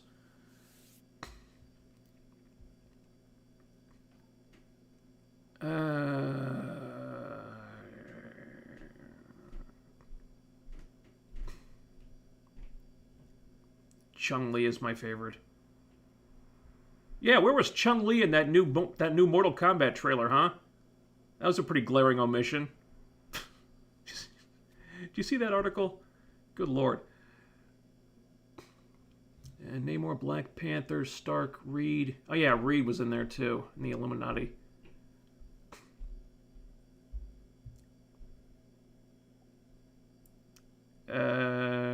Hey, answer me, man. Do you have a question that I missed? I know I can't answer everything, but I try to get to the most pressing questions. Batwoman review was hilarious. Your most uncensored outburst video ever. I stayed for the venting and cussing, LOLs. Watching it on repeat. Really get that. Puffa, open up those airways so you can breathe again. Yeah, well, that's why I'm getting the surgery. Because I have, like, chronic allergies. So I have, like, my airways are kind of blocked up chronically, like, all the time. That was before I got sick. When I got sick, it just got a lot worse. Because normally I can control... I can control that stuff with vitamin C. Like, I take that every day. It kind of takes the edge off. So I can breathe a little easier. But now, since June, it's like I can barely breathe through my nose at all. There's just all this extra congestion on top of it. It's pretty bad. So the doctor said that while we're doing the surgery, he could correct my deviated septum, because I can't really breathe very well out of this nostril at all. So hopefully I'll be able to breathe better at least afterward. I don't know if it'll be able to clear up all these headaches. But who knows? When I've been to 2 different doctors, I've tried like 3 or 4 different medications, and nothing's really fixed this.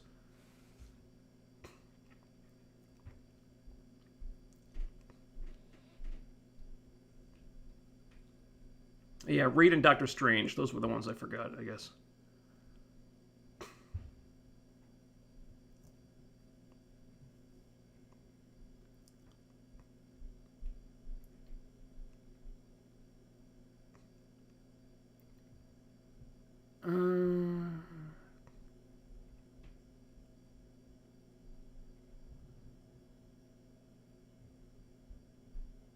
Any interest in James Gunn's Suicide Squad?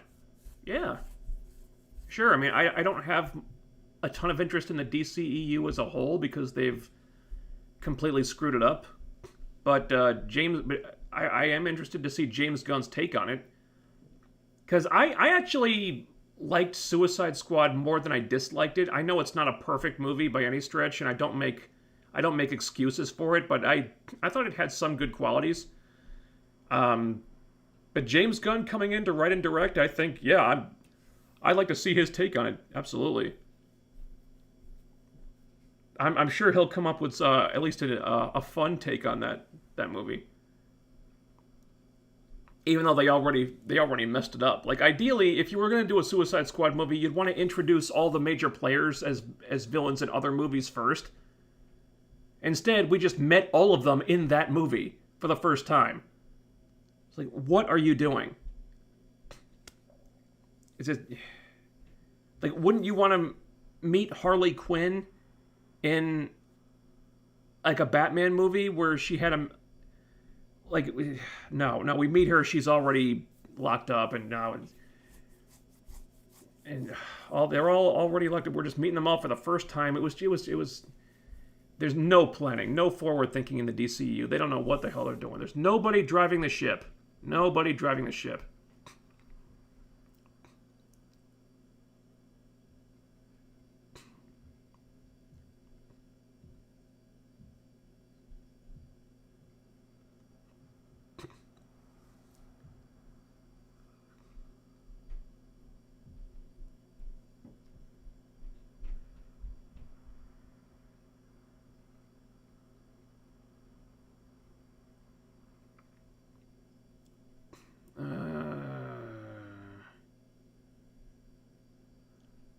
I love Dottie, the first Black Widow on Agent Carter.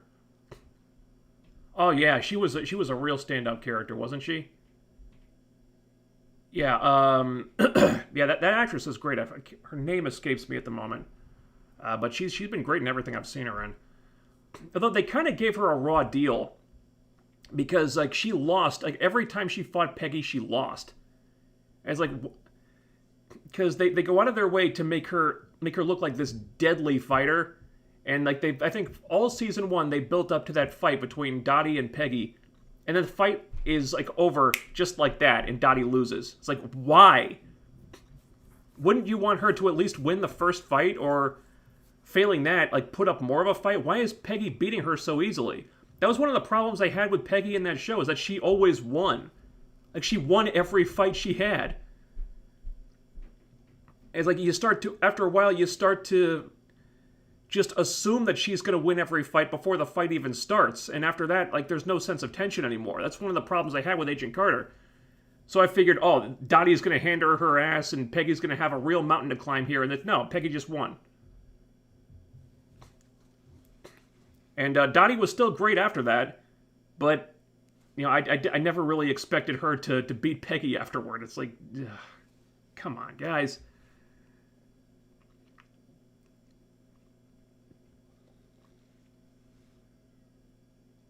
And they just posted a whole bunch more comments. All right, let's try to get through these. Rob Nix, thank you for the $1.99. Why you got a spoiler in the thumbnail? Well, you know, I actually debated that. Because, I mean, people tune into these live streams because I think they want to be spoiled. Because they know I spoil everything. I go through everything in the episode. And, plus, I figured, well, people have probably just watched the thing anyway by now.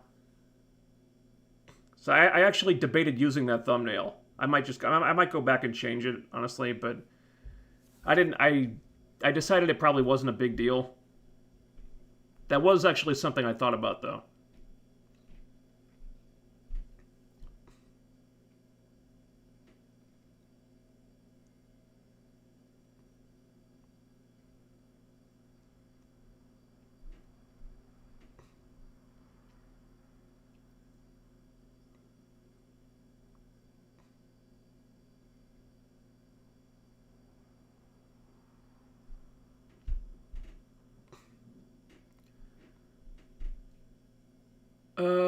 my god, there's so many new comments. Alright, let's try to get through these quickly. And...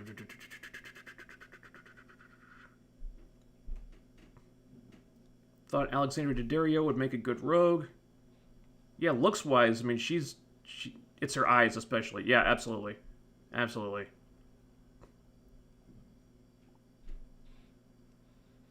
I think she looks more like Rogue than any actress I can think of.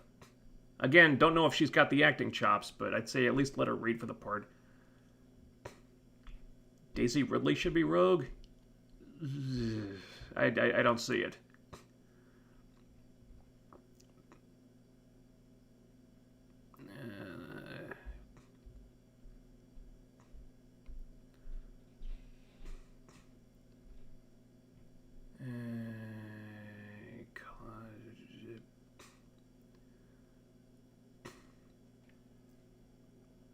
She's supposedly from an alternate universe? This the Latina Supergirl? Oy, this movie's gonna be so confusing.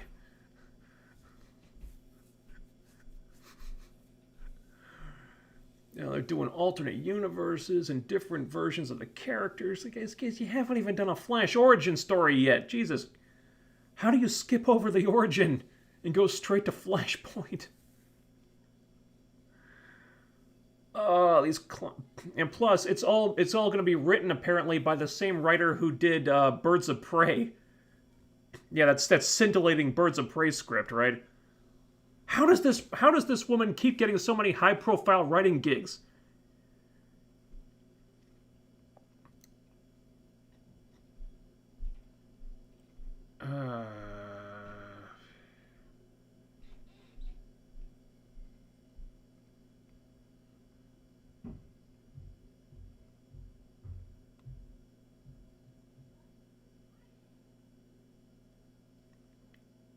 Spoiler my thumbnail.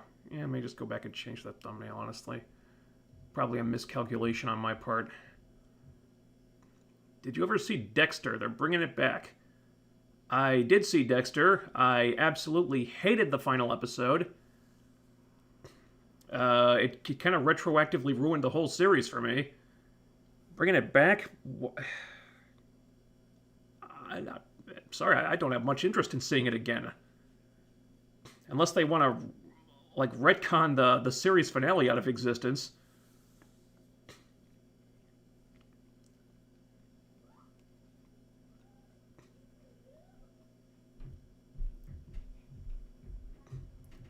Hannibal TV show was great. Yeah, I heard that. Never watched it, though.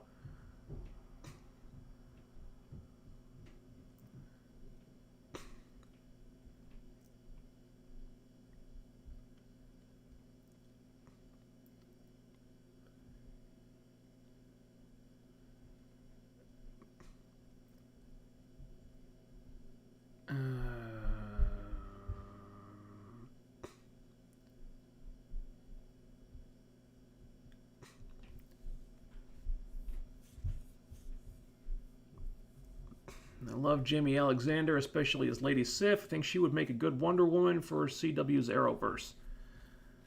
Oy. I wouldn't want to do that to Jamie Alexander. Yeah, weirdly enough, apparently the woke Wonder Woman show is not going forward. I guess they had planned to do a show about the new Wonder Woman. I guess there's some new ethnic Wonder Woman in the comics. I think she's Brazilian or something. I guess they got a little ahead of themselves because that character either hasn't debuted yet in the comics or just debuted recently. They were going to give her her own show, and that got canceled, so that's not going forward. I think Jamie Alexander could play a great Wonder Woman, but I wouldn't want her joining the Arrowverse. No, the Arrowverse is terrible. No, she's a good actress. She can get better roles than that. Come on.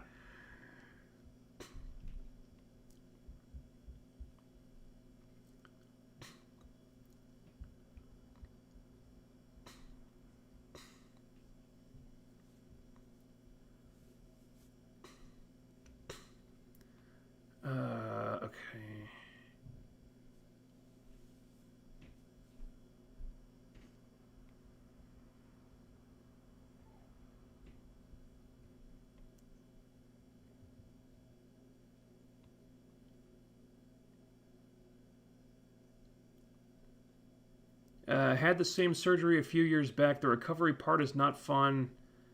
Hold on. Well, I have like some information on that here.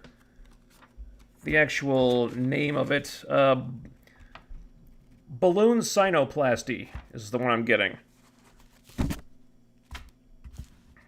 Yeah, so yeah, it sounds actually less invasive than some other surgeries I've had in the past. So I'm not really worried about that. Like, for example, when I had my wisdom teeth out, I was kind of nervous about it, but it actually turned out the surgery itself was no big deal, because I was in so much pain at that point that getting the wisdom teeth pulled out was less painful than leaving them in. So, getting my wisdom teeth pulled out was actually kind of a relief, rather than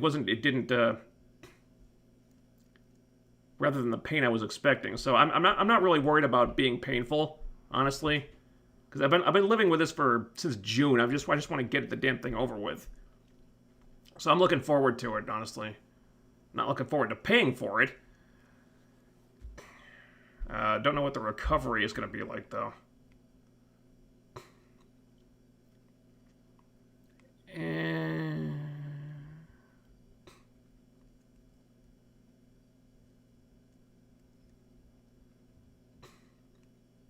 yeah, Bridget Regan, that was her name. Yeah. Stigames. I'm terrible at this. Thank you for the $6.99. What would you say is worse, Batman and Robin, or Batman and Robin, or Fant4stic? By Batman, are you talking about Tim Burton's Batman? I like that one. I mean,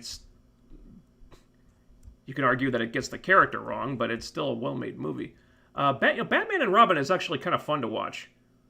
And it wasn't for many years, but now you can look back at it and laugh. Fant4stic is kind of weird. I feel like there are elements of a good movie hidden in that thing somewhere, but the whole thing definitely fell apart.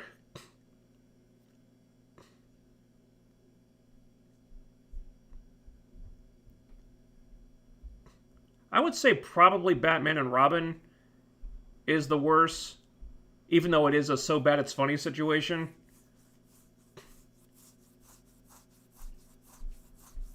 Because with that movie, there's just no possible way to take it seriously. The other ones, I think, were at least trying. Fant4stic failed miserably in that regard, but I think they tried.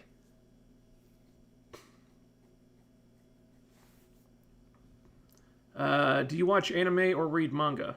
Yes and yes. I don't read a ton of manga, but, you know. Got these. I got a bunch of the Attack on Titan volumes here.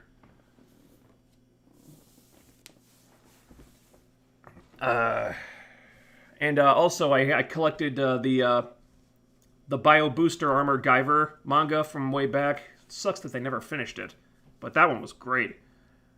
God, that's been a while. That was a while ago, wasn't it?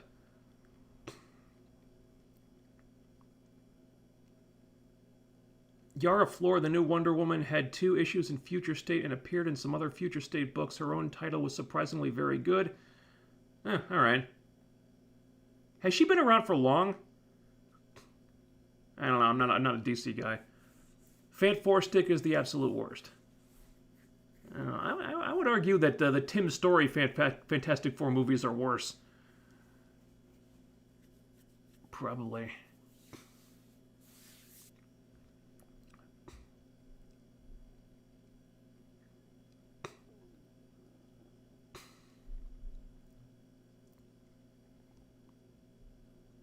What would you say is worse, Batwoman or Batman and Robin? Oh, right.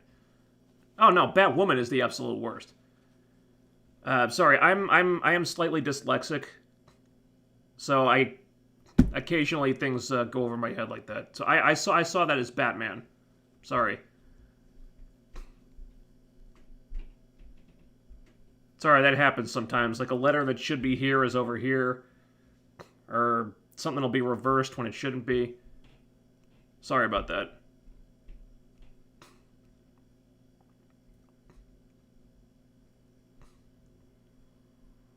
And a whole bunch of people correcting me. Yes, it's Batwoman. I'm sorry. It's a mistake. I made a mistake. But yeah, comparing those three things, Batwoman is the absolute fucking worst.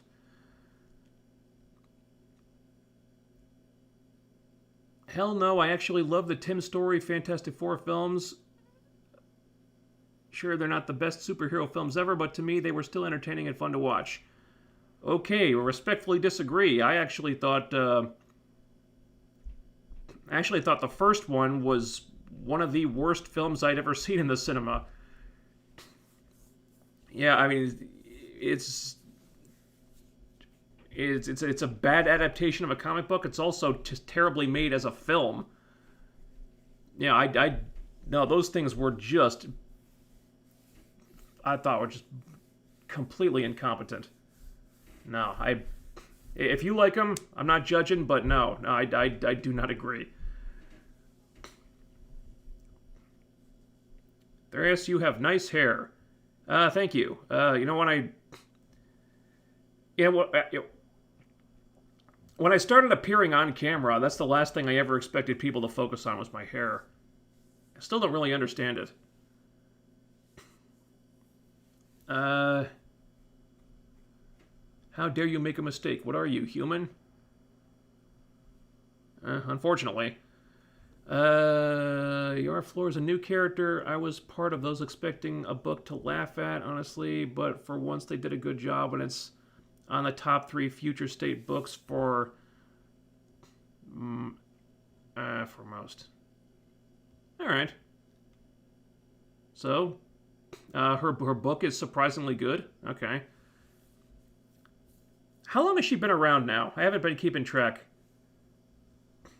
Because I still think that building a TV show around a character that new is just like what are they thinking? Like wait and see if the character catches on first, you know?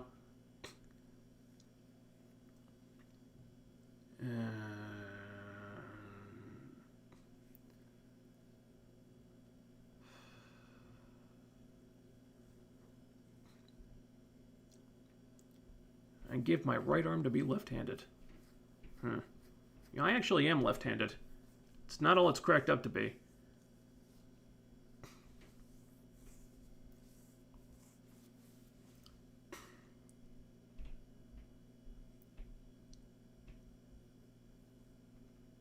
Okay. Is there anything else I need to respond here?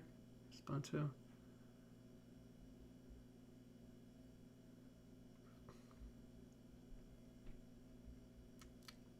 What's the worst film you've ever seen in theaters?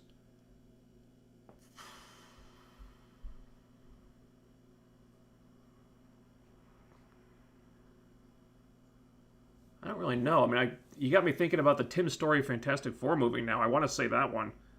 Because I don't really try to seek out bad movies. Unless I'm reviewing it, I just try to seek good films.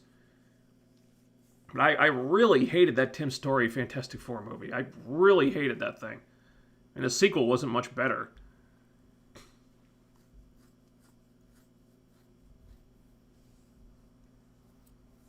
I mean, as much as I dislike the Sam Raimi Spider-Man movies, at least they're well made for the most part.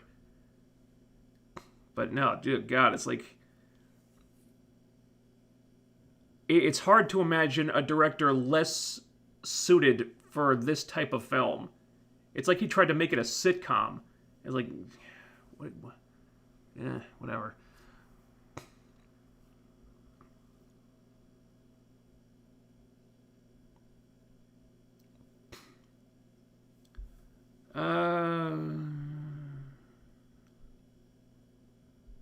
Favorite part so far in WandaVision? parts so far? Probably the Agatha Harkness reveal.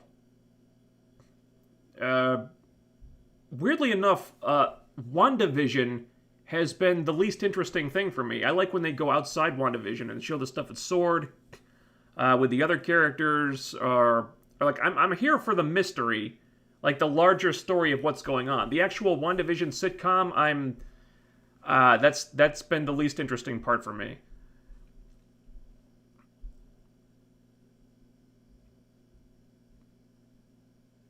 Oh, what about Venom? Oh yeah, Venom was terrible. Venom. Well, what just awful. Yeah, that's probably up there for worst movies I've seen. Yeah, in the cinema. When you don't announce a TV show of a character who hasn't even had a book yet, it's a weird choice. The books were released after they talked about the TV show. Yeah, all right. So they got it backwards. Okay, guys, I think we can probably wrap it up here. The character stuff was functional in Tim's story, Fantastic Four. The stories themselves were lazy. Now, they weren't the only things that were lazy. I guess on a very superficial level, the characters were kind of accurate. I mean, they fucked up Doctor Doom. They got the most superficial stuff right. Okay, Ben resenting Reed for being turned into an orange rocky thing. And that's kind of hard to screw up. But I mean, anything deeper than that, they really didn't know what they were doing. All right, I guess we can is there anything else? No. All right. I think we can call it there, guys. My voice isn't going to last much longer anyway. So thanks for tuning in. Actually, it went longer than I expected. Thanks to everybody in the chat room. Thanks to all our super chatters: John Wheeler, Manohar Rajan, Horrang, the Boomerang. Oh God, I'm sure I messed that up. Immortal Sirens, Ivar Jance or Yance. I'm sorry to everyone's name I butchered. Stephen Korn, Rob Nix, Sty Games. Thank you to all of our super chatters, and thanks for showing up and talking to me for a while, guys. Sorry, my voice is kind of messed up. With any luck, getting the surgery in a couple weeks on March 5th. Maybe after that, I'll sound a little bit better. But these things are always kind of a struggle because my voice tends to be unreliable at the best of times. So it's always a little bit of a crapshoot, but hopefully it wasn't too bad today. So thanks for tuning in. Thanks for super chatting. I will see you guys again soon. I have the next Batwoman review will be out on Wednesday, unless something changes. They always upload on Wednesday. Then we got Superman and Lois, which, if I work fast, that review should be out Friday or Saturday or Sunday at the latest. I don't know yet, because I'll be jumping right in from Batwoman to that. And I'll be starting late, so I'll probably have to work around the clock to get that one out. So we'll see. And then we got. I'll see you next Saturday. Same time, same place for WandaVision episode 8. So I'll see you guys soon. Thanks for chatting with me for a while. And I'll talk to you later. Peace out.